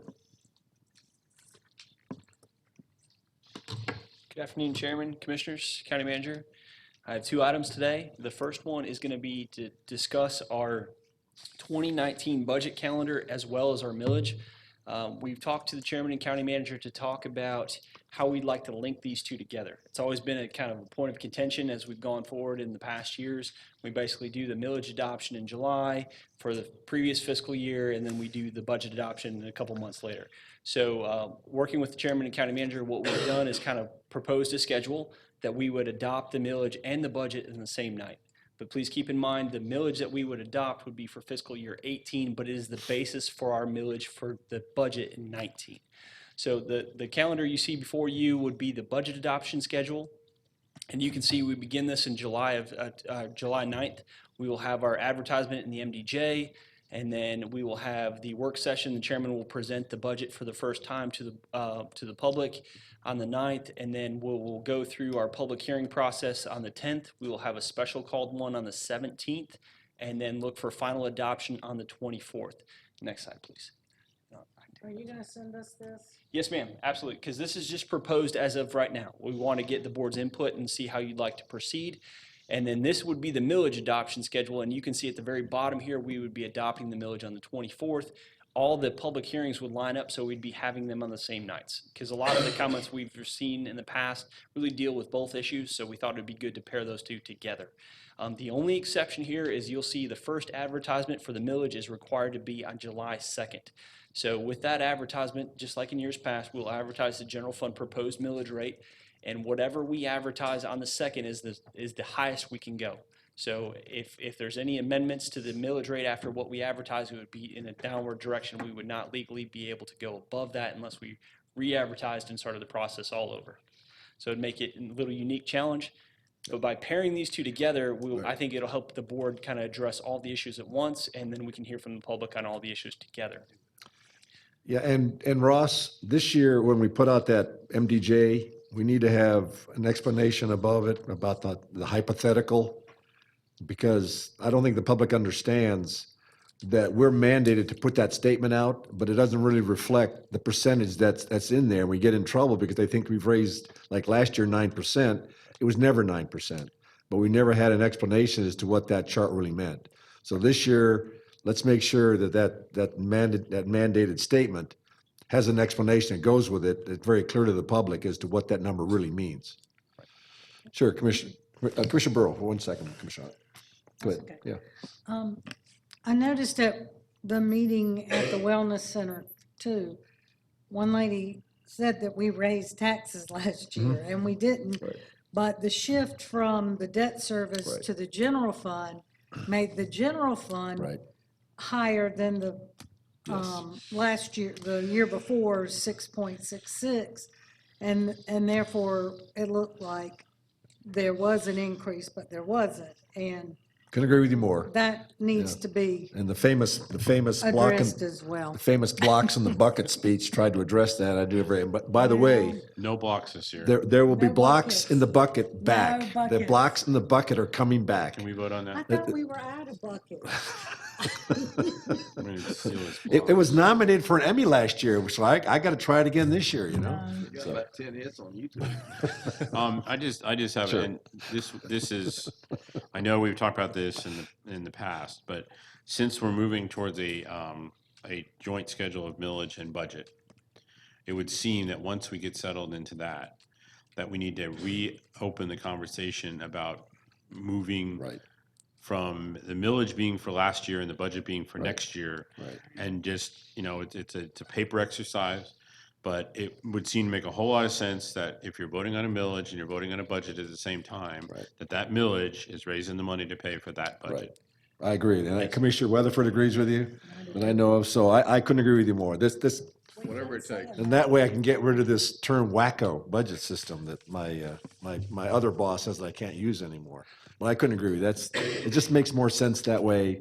It's a clear line, it's reasonable, and I think something that the voters would really welcome. Okay, so this is the calendar as presented. The next slide is going to talk about what we're going to do from today to July. So what we have in front of you here is basically a layout, and you'll notice there's some dates on here. You have February 12th, March 12th, April 12th, and May 7th. These are meetings that we have scheduled as regular, or as additional work sessions for each of those months. What's being proposed here is rather than having the work sessions and sitting through the presentations like we did last year, each of the liaison commissioners would meet with the chairman, the finance department, the county manager, and any of their liaison departments to go over that commissioner's liaison department's budgets, and we can continue to make progress in the budgetary discussion. So that's what we're proposing. So basically, instead of everybody being here at the same time, you'll have a one-on-one meeting with the chairman and your departments. We'll go through, go through the budget process, and if we're good, we're going to leave everything as requested, or we want to make modifications, whatever that may be, we'll have those discussions in those meetings. But to be all-inclusive in the process, at the conclusion of those meetings, we were going to send out a summary report to all the board members so you know any changes, any modifications, or any amendments that were taking place during those meetings. And then at the conclusion of those meetings, which would end on May 7th, Finance would like to come back before the board and present an updated budget of this is where we are, this is the expense budgets, this is what we're projecting as revenues, and we can take direction of what's the next steps from here. Meaning if we have a surplus, where do we go? If we have any, additional revenues, where do we go from here? But that would be the next step in the process. So with that being said, the last work session in May, Finance would come before the board and present that information, and then we'd have from May to the end of July to finalize this budget along with what a proposed millage rate would be for 18, which would again be the basis for the 19 budget. So that is what we're asking the board to consider. Obviously, we're not requiring a vote, but just kind of laying this out for discussion, and we'd be happy to take feedback and direction as we move through this process. Well, I find it hard to believe that any commissioner would not like this new program. We got 12 departments. Except for Commissioner Weatherford. There we go. Just- Can't he do the agency? He's just whining. Okay. All right, so that's the proposed process as we move forward, and I look forward to hearing your comments. Well, the comments are, this is what we're gonna This is what do. we're doing, Yeah, that's perfect. right. So Okay. this Well, I is, know the departments will be happy that we're not right. going to be in here for, hours doing presentations. Well, I but- appreciate more the commissioners are finally saying, I'm finally gonna get my life back, so. Right. I appreciate that. Even Commissioner Ott is smiling, so that's gotta be a good thing. Good thing, okay. All right, so our last presentation, and this one may be a little bit longer than the previous one, so we'll try to walk through these real quick here. What we were asked to do at the end of the retreat is to provide some options to fund public safety. One of the recurring themes that we heard during the retreat is public safety is one of our highest priorities within the county. So what we wanted to do is come up with some options. We worked with commissioners to take down their options and work through some key dates so we know what to expect regardless of which option we'd like to pursue. So we came up with, three creative options here. The first one is the other local option sales tax, which would be designated for public safety, which we will be discussing a little bit more tomorrow night at the regular scheduled BOC meeting. And then another option would be to create a police special service district fund. This would be supported by a millage. And then obviously the third option would be to leave it in the general fund as it currently stands. Okay, so with the other local option sales tax for public safety, this requires legislation at the state level. So tomorrow, what we have currently is Commissioner Weatherford has an agenda item where we're going to be asking the board to consider a resolution to show their support to present this to the legislation for their consideration. And that's the first step in this process. So at this process, if approved, we would then come back before the board to consider adding this to a local referendum, and the earliest that could happen would be this November of 2018. If that was approved by the Cobb voters, collections could begin as early as April of 19. So I just want to lay out the fact that this would be something that at the earliest would impact us midway through fiscal year 19. This isn't something that would really have an impact on us in 18 whatsoever. But some of the key facts that we have with this is the way the current draft is written is this would be restricted for public safety. This would be in a standalone fund similar to our SPLOST. Basically, the collections would come in and we could use it for public safety. Now, the key here I want to point out is this is public safety, not only police, but public safety, more of an all-inclusive definition. The reason we have that in there is to give a little bit more flexibility and because we are estimating the size of the collections, and I'll get to that on the next slide. But one of the key points here is that if this is approved, this is a sales tax which is paid by residents and visitors to the county. Okay. Yes, ma'am. Wouldn't you have to exclude fire? No, this is no, you could leave, the way that this is currently defined is this would be open-ended for public safety, which would include fire, E911, even though they have their own funds. What you could address is possibly any capital needs for those that maybe wouldn't be covered. It gives you flexibility, does not require you to fund anything from fire, anything from E911. It would give you the flexibility to set what you would like to see as a definition of public safety as the board. That's kind of the generic definition of public safety. So what we wanted to do with that is because there may be changes that we see coming down the line. I think this is something Commissioner Weatherford's commented on, is that we don't know the status of the E911 funding and where that may lead us, which is one of the reasons we left this a little bit more open-ended. And also to give us some flexibility of taking some additional expenses out of the general fund outside of police. But with that being said, public safety being the primarily focus and obviously legally restricted for, and police probably being the emphasis on this. But this will have some additional impacts. I did list some of the different units that we include just in this example, but again, the board would have that flexibility. So in the example you see in front of you, we have included, these are all units in the general fund, mind you. The 800 megahertz radio communication system, animal services, emergency management, medical examiner, police, public safety admin, safety village, public safety training center. So this was just an example. This is not set in stone, but it's an example of what we'd be looking at. So with the current SPLOST, we're collecting an average of 130 million. Last year, because of the strong economy, we're 138 plus. So this is just to kind of give you a baseline of how this would look. And one of the key points with the OLOST is this would be shared with the cities, just like we do with the SPLOST, so the cities would benefit from this. The county's portion, if we collected 130 million, would be roughly 96 million. The cities would get another basically 33.8. And if you included all of these departments, again, just an example, not set in stone, the approximate 19 budget requests for these departments for personnel operating, 91 million. Vehicle replacement, another 5 million. So you can see county's portion, 96.1 million. Just, this is at the requested level. Total requested expenses for 19, 96.1. Now, I promise you, we did not work with the departments and try to come up with a perfect number for this. It just happened to work out this way in this perfect example. Sure. So with that being said, again, you have the flexibility of what you'd like to include as long as it fell under the definition of public safety. One of the departments that you do not see in here, or one of the constitutional officers that you don't see in here that we always include when we talk about public safety, is the sheriff's department, the sheriff's office, I'm sorry. The sheriff's office would remain in the general fund if this was approved, but by taking all of these or some of these departments or units out of the general fund, that would free up additional dollars that we could use towards the sheriff's office. So that was something we wanted to include, that this was not excluding the sheriff's office, it was allowing to move these or similar departments into its own designated fund, which would then free up money for the sheriff's office.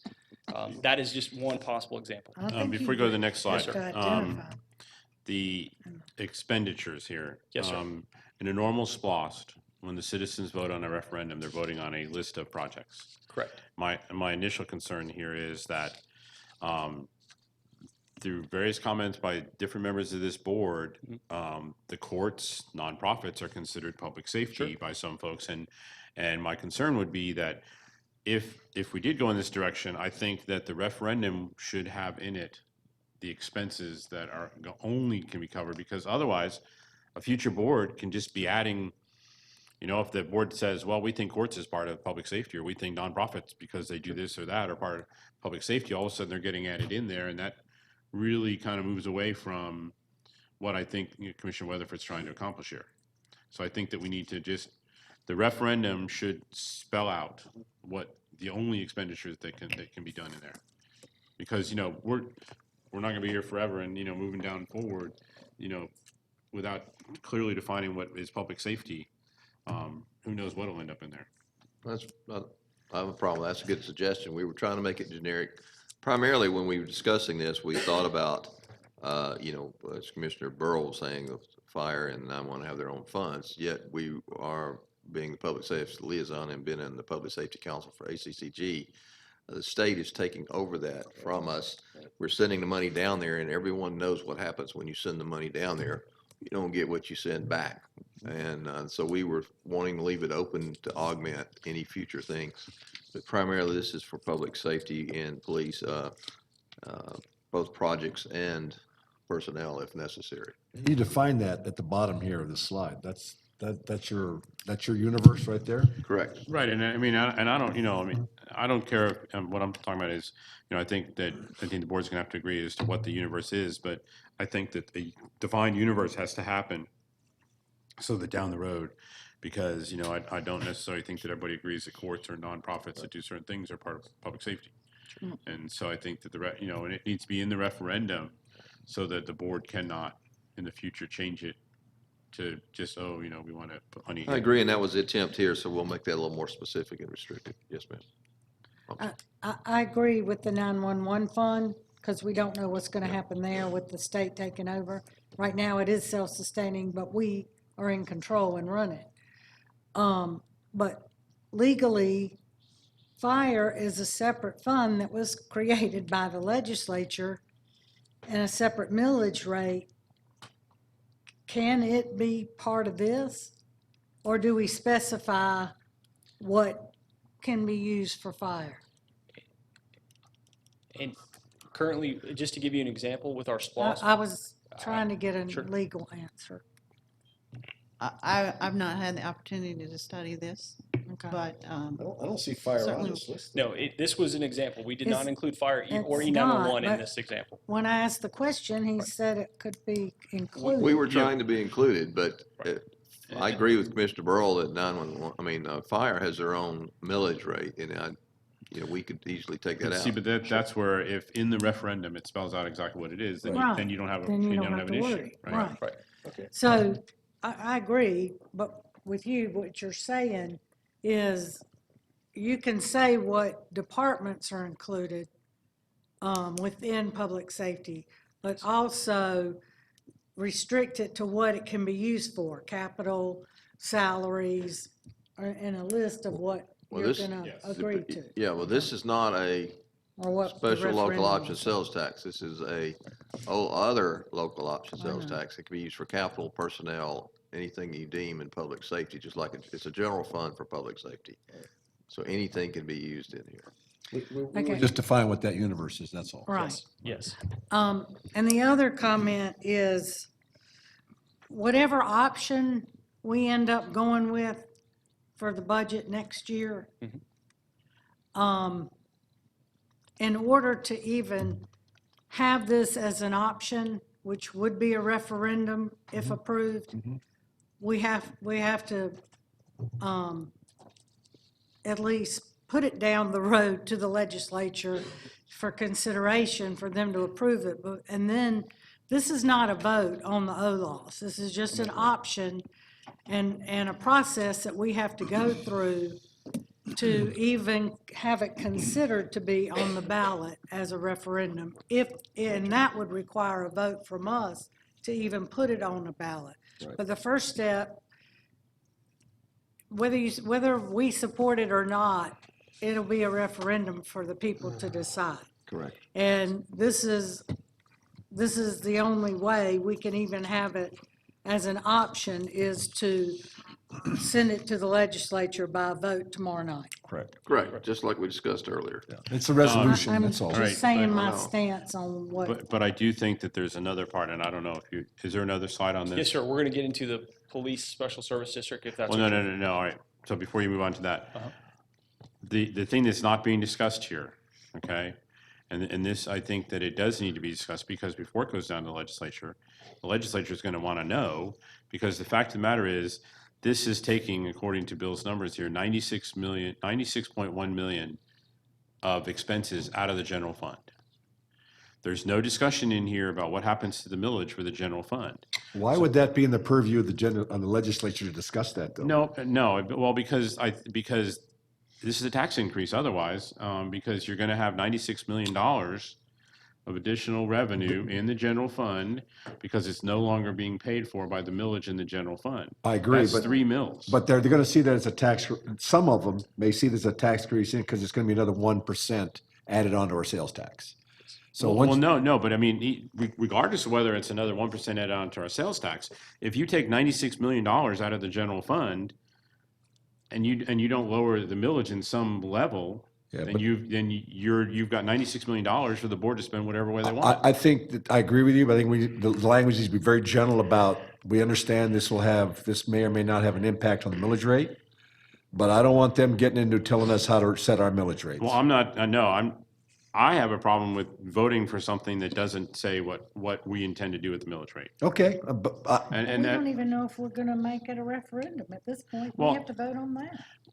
If it I'm got just saying, approved. Yeah. until I I have hear what some you're better saying. ideas Right. about what's gonna happen in the general fund. Okay. It's 3 mils difference. Then do Yes, me- and I realize we have a $30 million shortfall, but there are some You said it's services that talking I about- think, We there just are gotta s- have some language that addresses that, some general. yeah, and Commissioner Weatherford and I have been talking about this. So but if I'm you just- two would get together and work with Deborah, And we were working on it earlier Okay, today, but all right. I just want to make, I do think that we, if we're going to send something down the legislature, we have to at least have talked about it or talked about what, because if somebody says, well, what happens to that $96 million in the general we fund? could acknowledge it may have some implications on the millage rate, but that way we just to make them aware that we're aware of it. But the reality is, they're not the ones that are running this county.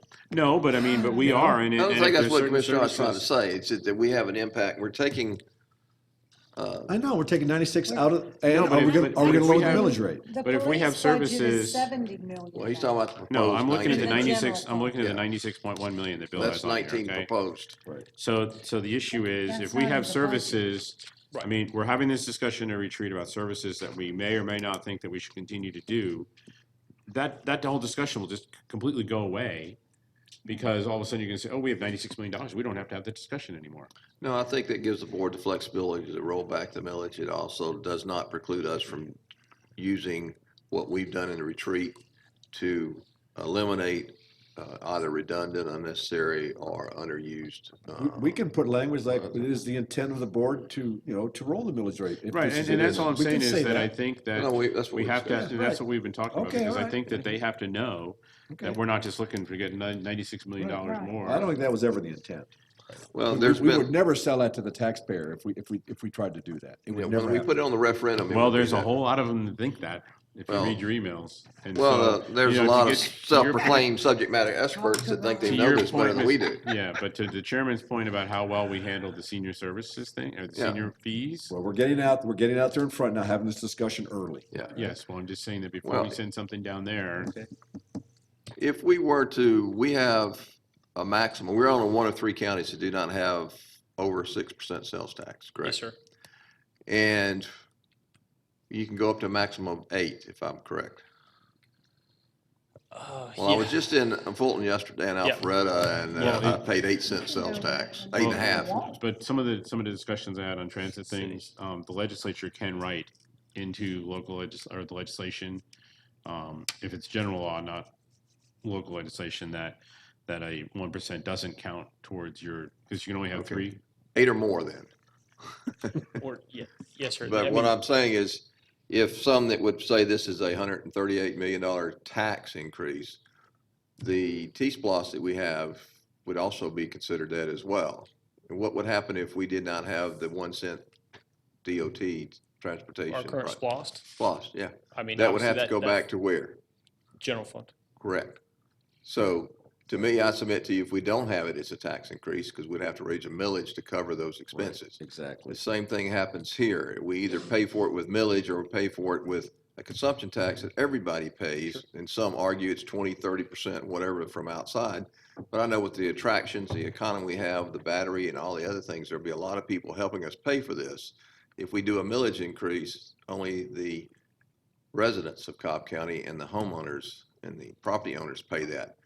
Not everyone that comes through the county or rents or visits us, et cetera, et cetera. Well, and just, you told me that as stuff came to my head to tell you.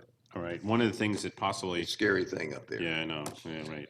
Well, one of the issues, and the chairman is well aware of this, and he keeps harping on it when we talk about it, is basically DOT needs $25 million a year just to keep up with the 20-year cycle on roads. Okay? One possibility to justify not a complete rollback on the millage to match the 96.1 million is, right now, about 95% of DOT's budget is in SPOS, Jim? Lost, right. 98.3. Almost 17 million. Okay, so maybe what we do is, as part of referendum or whatever would go out there, or when we go down to the legislature, that we say that in an attempt to kind of move DOT back from SPOS, because this does not have a sunset, that some of the extra money, from the 96 million just say you say that, 25 million or whatever is needed. Well, we gotta be careful because we gotta have the board consensus how we're gonna This is spend a that money. police Let's just stay with this chart Well, right no, here. I'm just talking about the money that's gonna be freed up in the general fund. I know that, but We can't operate, if SPOS were not to pass, DOT would shut down. yeah, that's right. Well, the other point, though, that what Bob. Bill has put out here is 96 million is requested budget for 19. Currently, as Commissioner Burrow said, it's $70 million is our budget. These are the needs we have. We have 200 police cars we need. We have a public safety training facility and a headquarters that's woefully underfunded by SPOS. So this would allow us the flexibility to use it for personnel and capital. And I would expect the first year or two, if this was implemented, would be pretty capital intensive as well as personnel intensive. Well, I just wanna be careful that we don't go down there and tell them we're gonna do something with this money, when in fact, the board isn't agreed on what that money's gonna be spent on. I think we need to stick with the numbers that are here. This sells itself. I like this, the defining the universe as Commissioner Ott requested. And if they ask us what we're gonna do with the rest of the money is that we're considering rolling the millage rate back to account for that. And that gives us the flexibility to move around, and then more importantly, leaves those decisions up to the board members. And Chairman, the only thing I would ask is if you wanted to use a definition similar to this one, the only thing that I would ask is you probably may want to consider adding the E911 fund, because I do not have that included here, but we do know. No, I agree, and I mentioned we're that headed to with Steve Gaynor this weekend, is that because like Commissioner Burrows said, the state is taking that money from us, and I'm sorry, I'm just not buying this thing, we're gonna get it all back, no matter how many times they try to convince me. Sure, go ahead. Bill, the 70 million that's in the current budget for public safety in the general fund, Yes, ma'am. is that equivalent to 2 mills, 2.5 mills? We're looking at right now, general fund millage is roughly $29 million, so you're a little over $2 million. Okay. Or 2 mills, I'm sorry, 2 mills. Yes, ma'am. Don't do Okay, that to me. Sorry, so this would be 2 3 million mills. This would be That'd be a lot. closer to 3 mills, Correct. the 96. Yes, ma'am. 2.5 mils. Yeah, 2.5. Well, And No, the again- 96 million, right, and yeah, just- you're right. And You're just right. again, for clarification, the 96 million is not just police, it's all of these departments, just Right. as an example. I know. Okay. All right, with that being said, we're gonna move on to the next one. We've talked about this as another option, and the big point I wanna make with this is if you notice the title, this says Police Special Service District Fund. This would be limited to police only. So it's a little bit of a change. And the reason we do this is because we would establish a special service district, and police is a countywide, or as an unincorporated Cobb service. We know we have some backups with the cities, but all the cities have their own police departments. So that's why this would be a police special service district fund versus a public safety special district fund. Okay, and with that being said, requires a little bit different as far as the requirements for adoption. The BOC would approve the millage rate in the creation of the Police Special Service District Fund. This would require code amendments, a resolution, 3 months is the time frame roughly for this, which would be 2 public hearings and a notice. I've met with the tax commissioner's office and the tax assessor's office. The estimated time frame upon approval of this creating this special service district is 6 months. Now, this poses a unique challenge. The assessments go out in April for commercial properties, so they would not meet that deadline for fiscal year 18.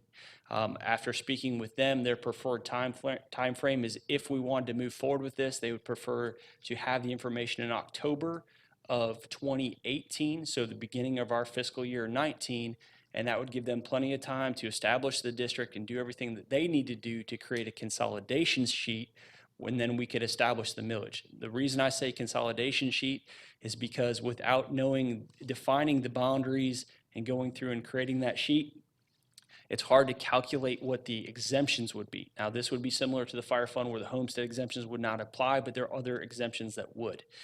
Disability, veterans, and there's a few others as well. So this would not be a feasible option, just like the local option sales tax for anything for fiscal year 18.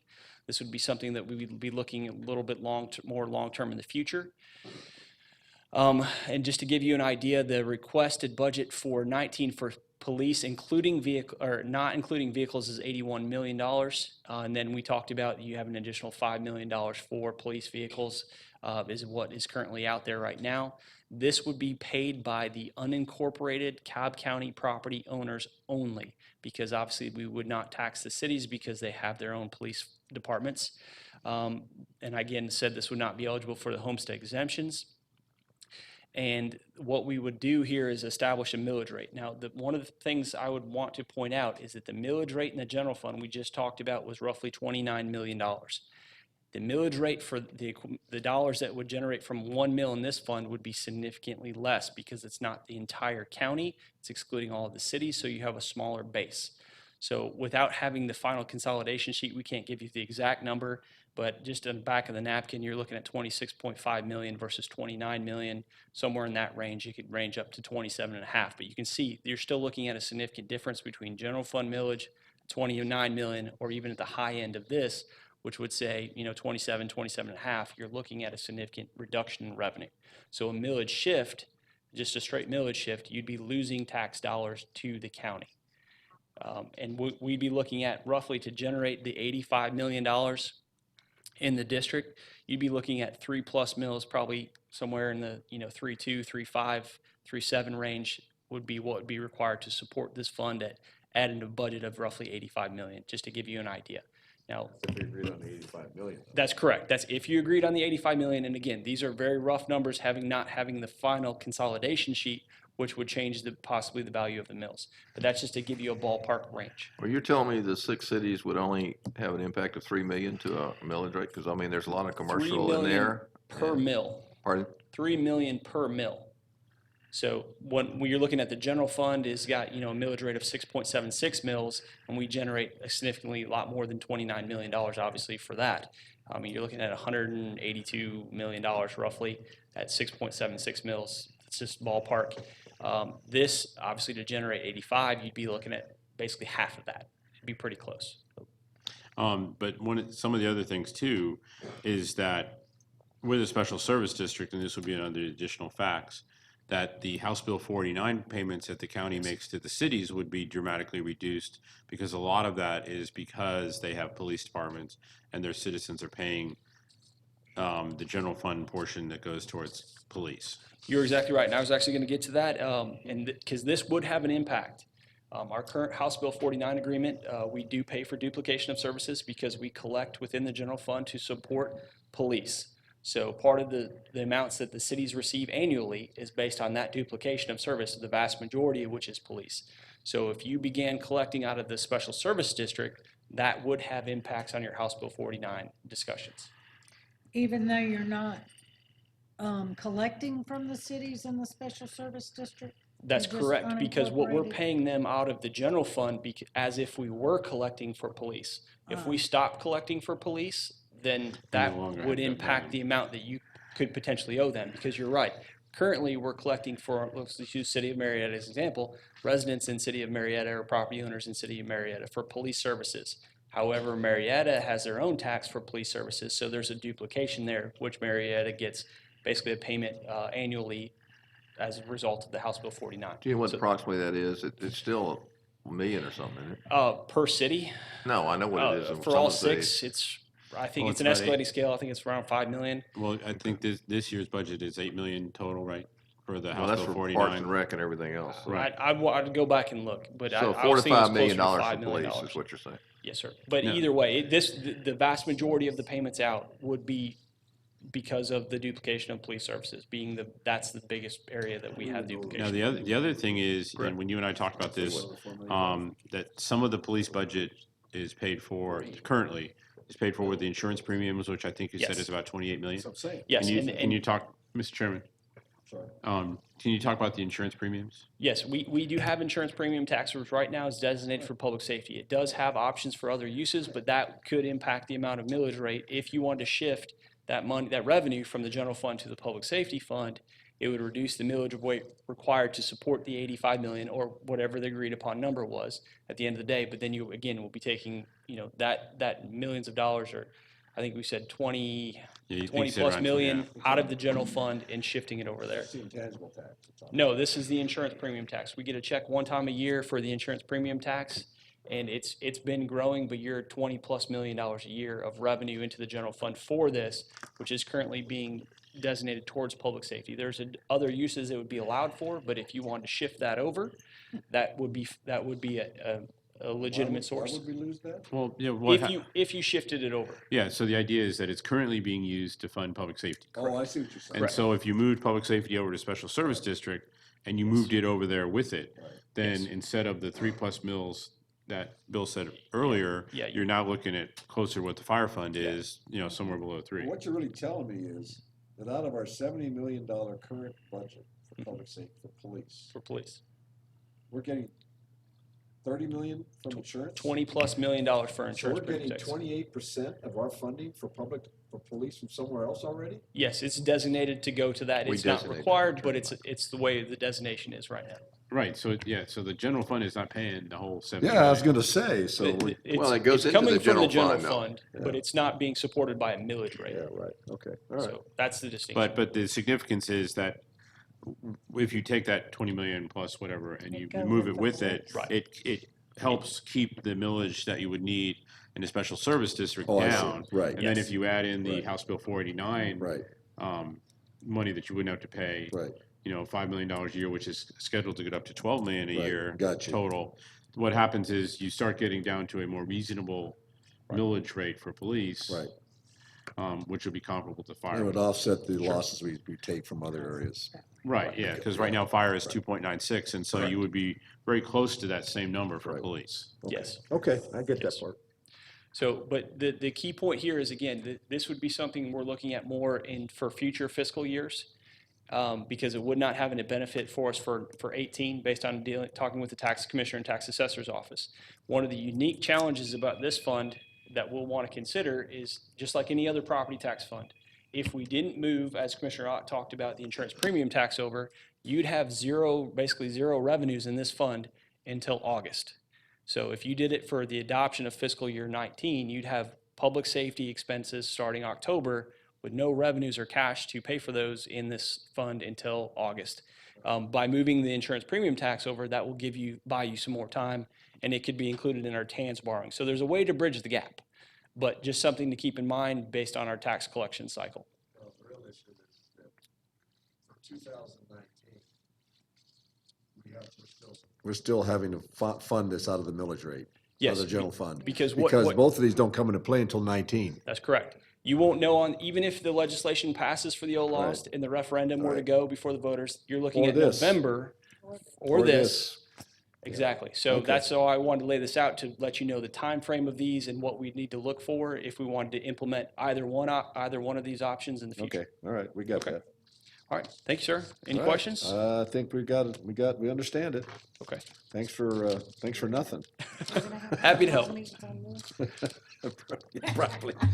Okay, thanks, Bill, good job. Thank you. And with that, we're adjourned. That was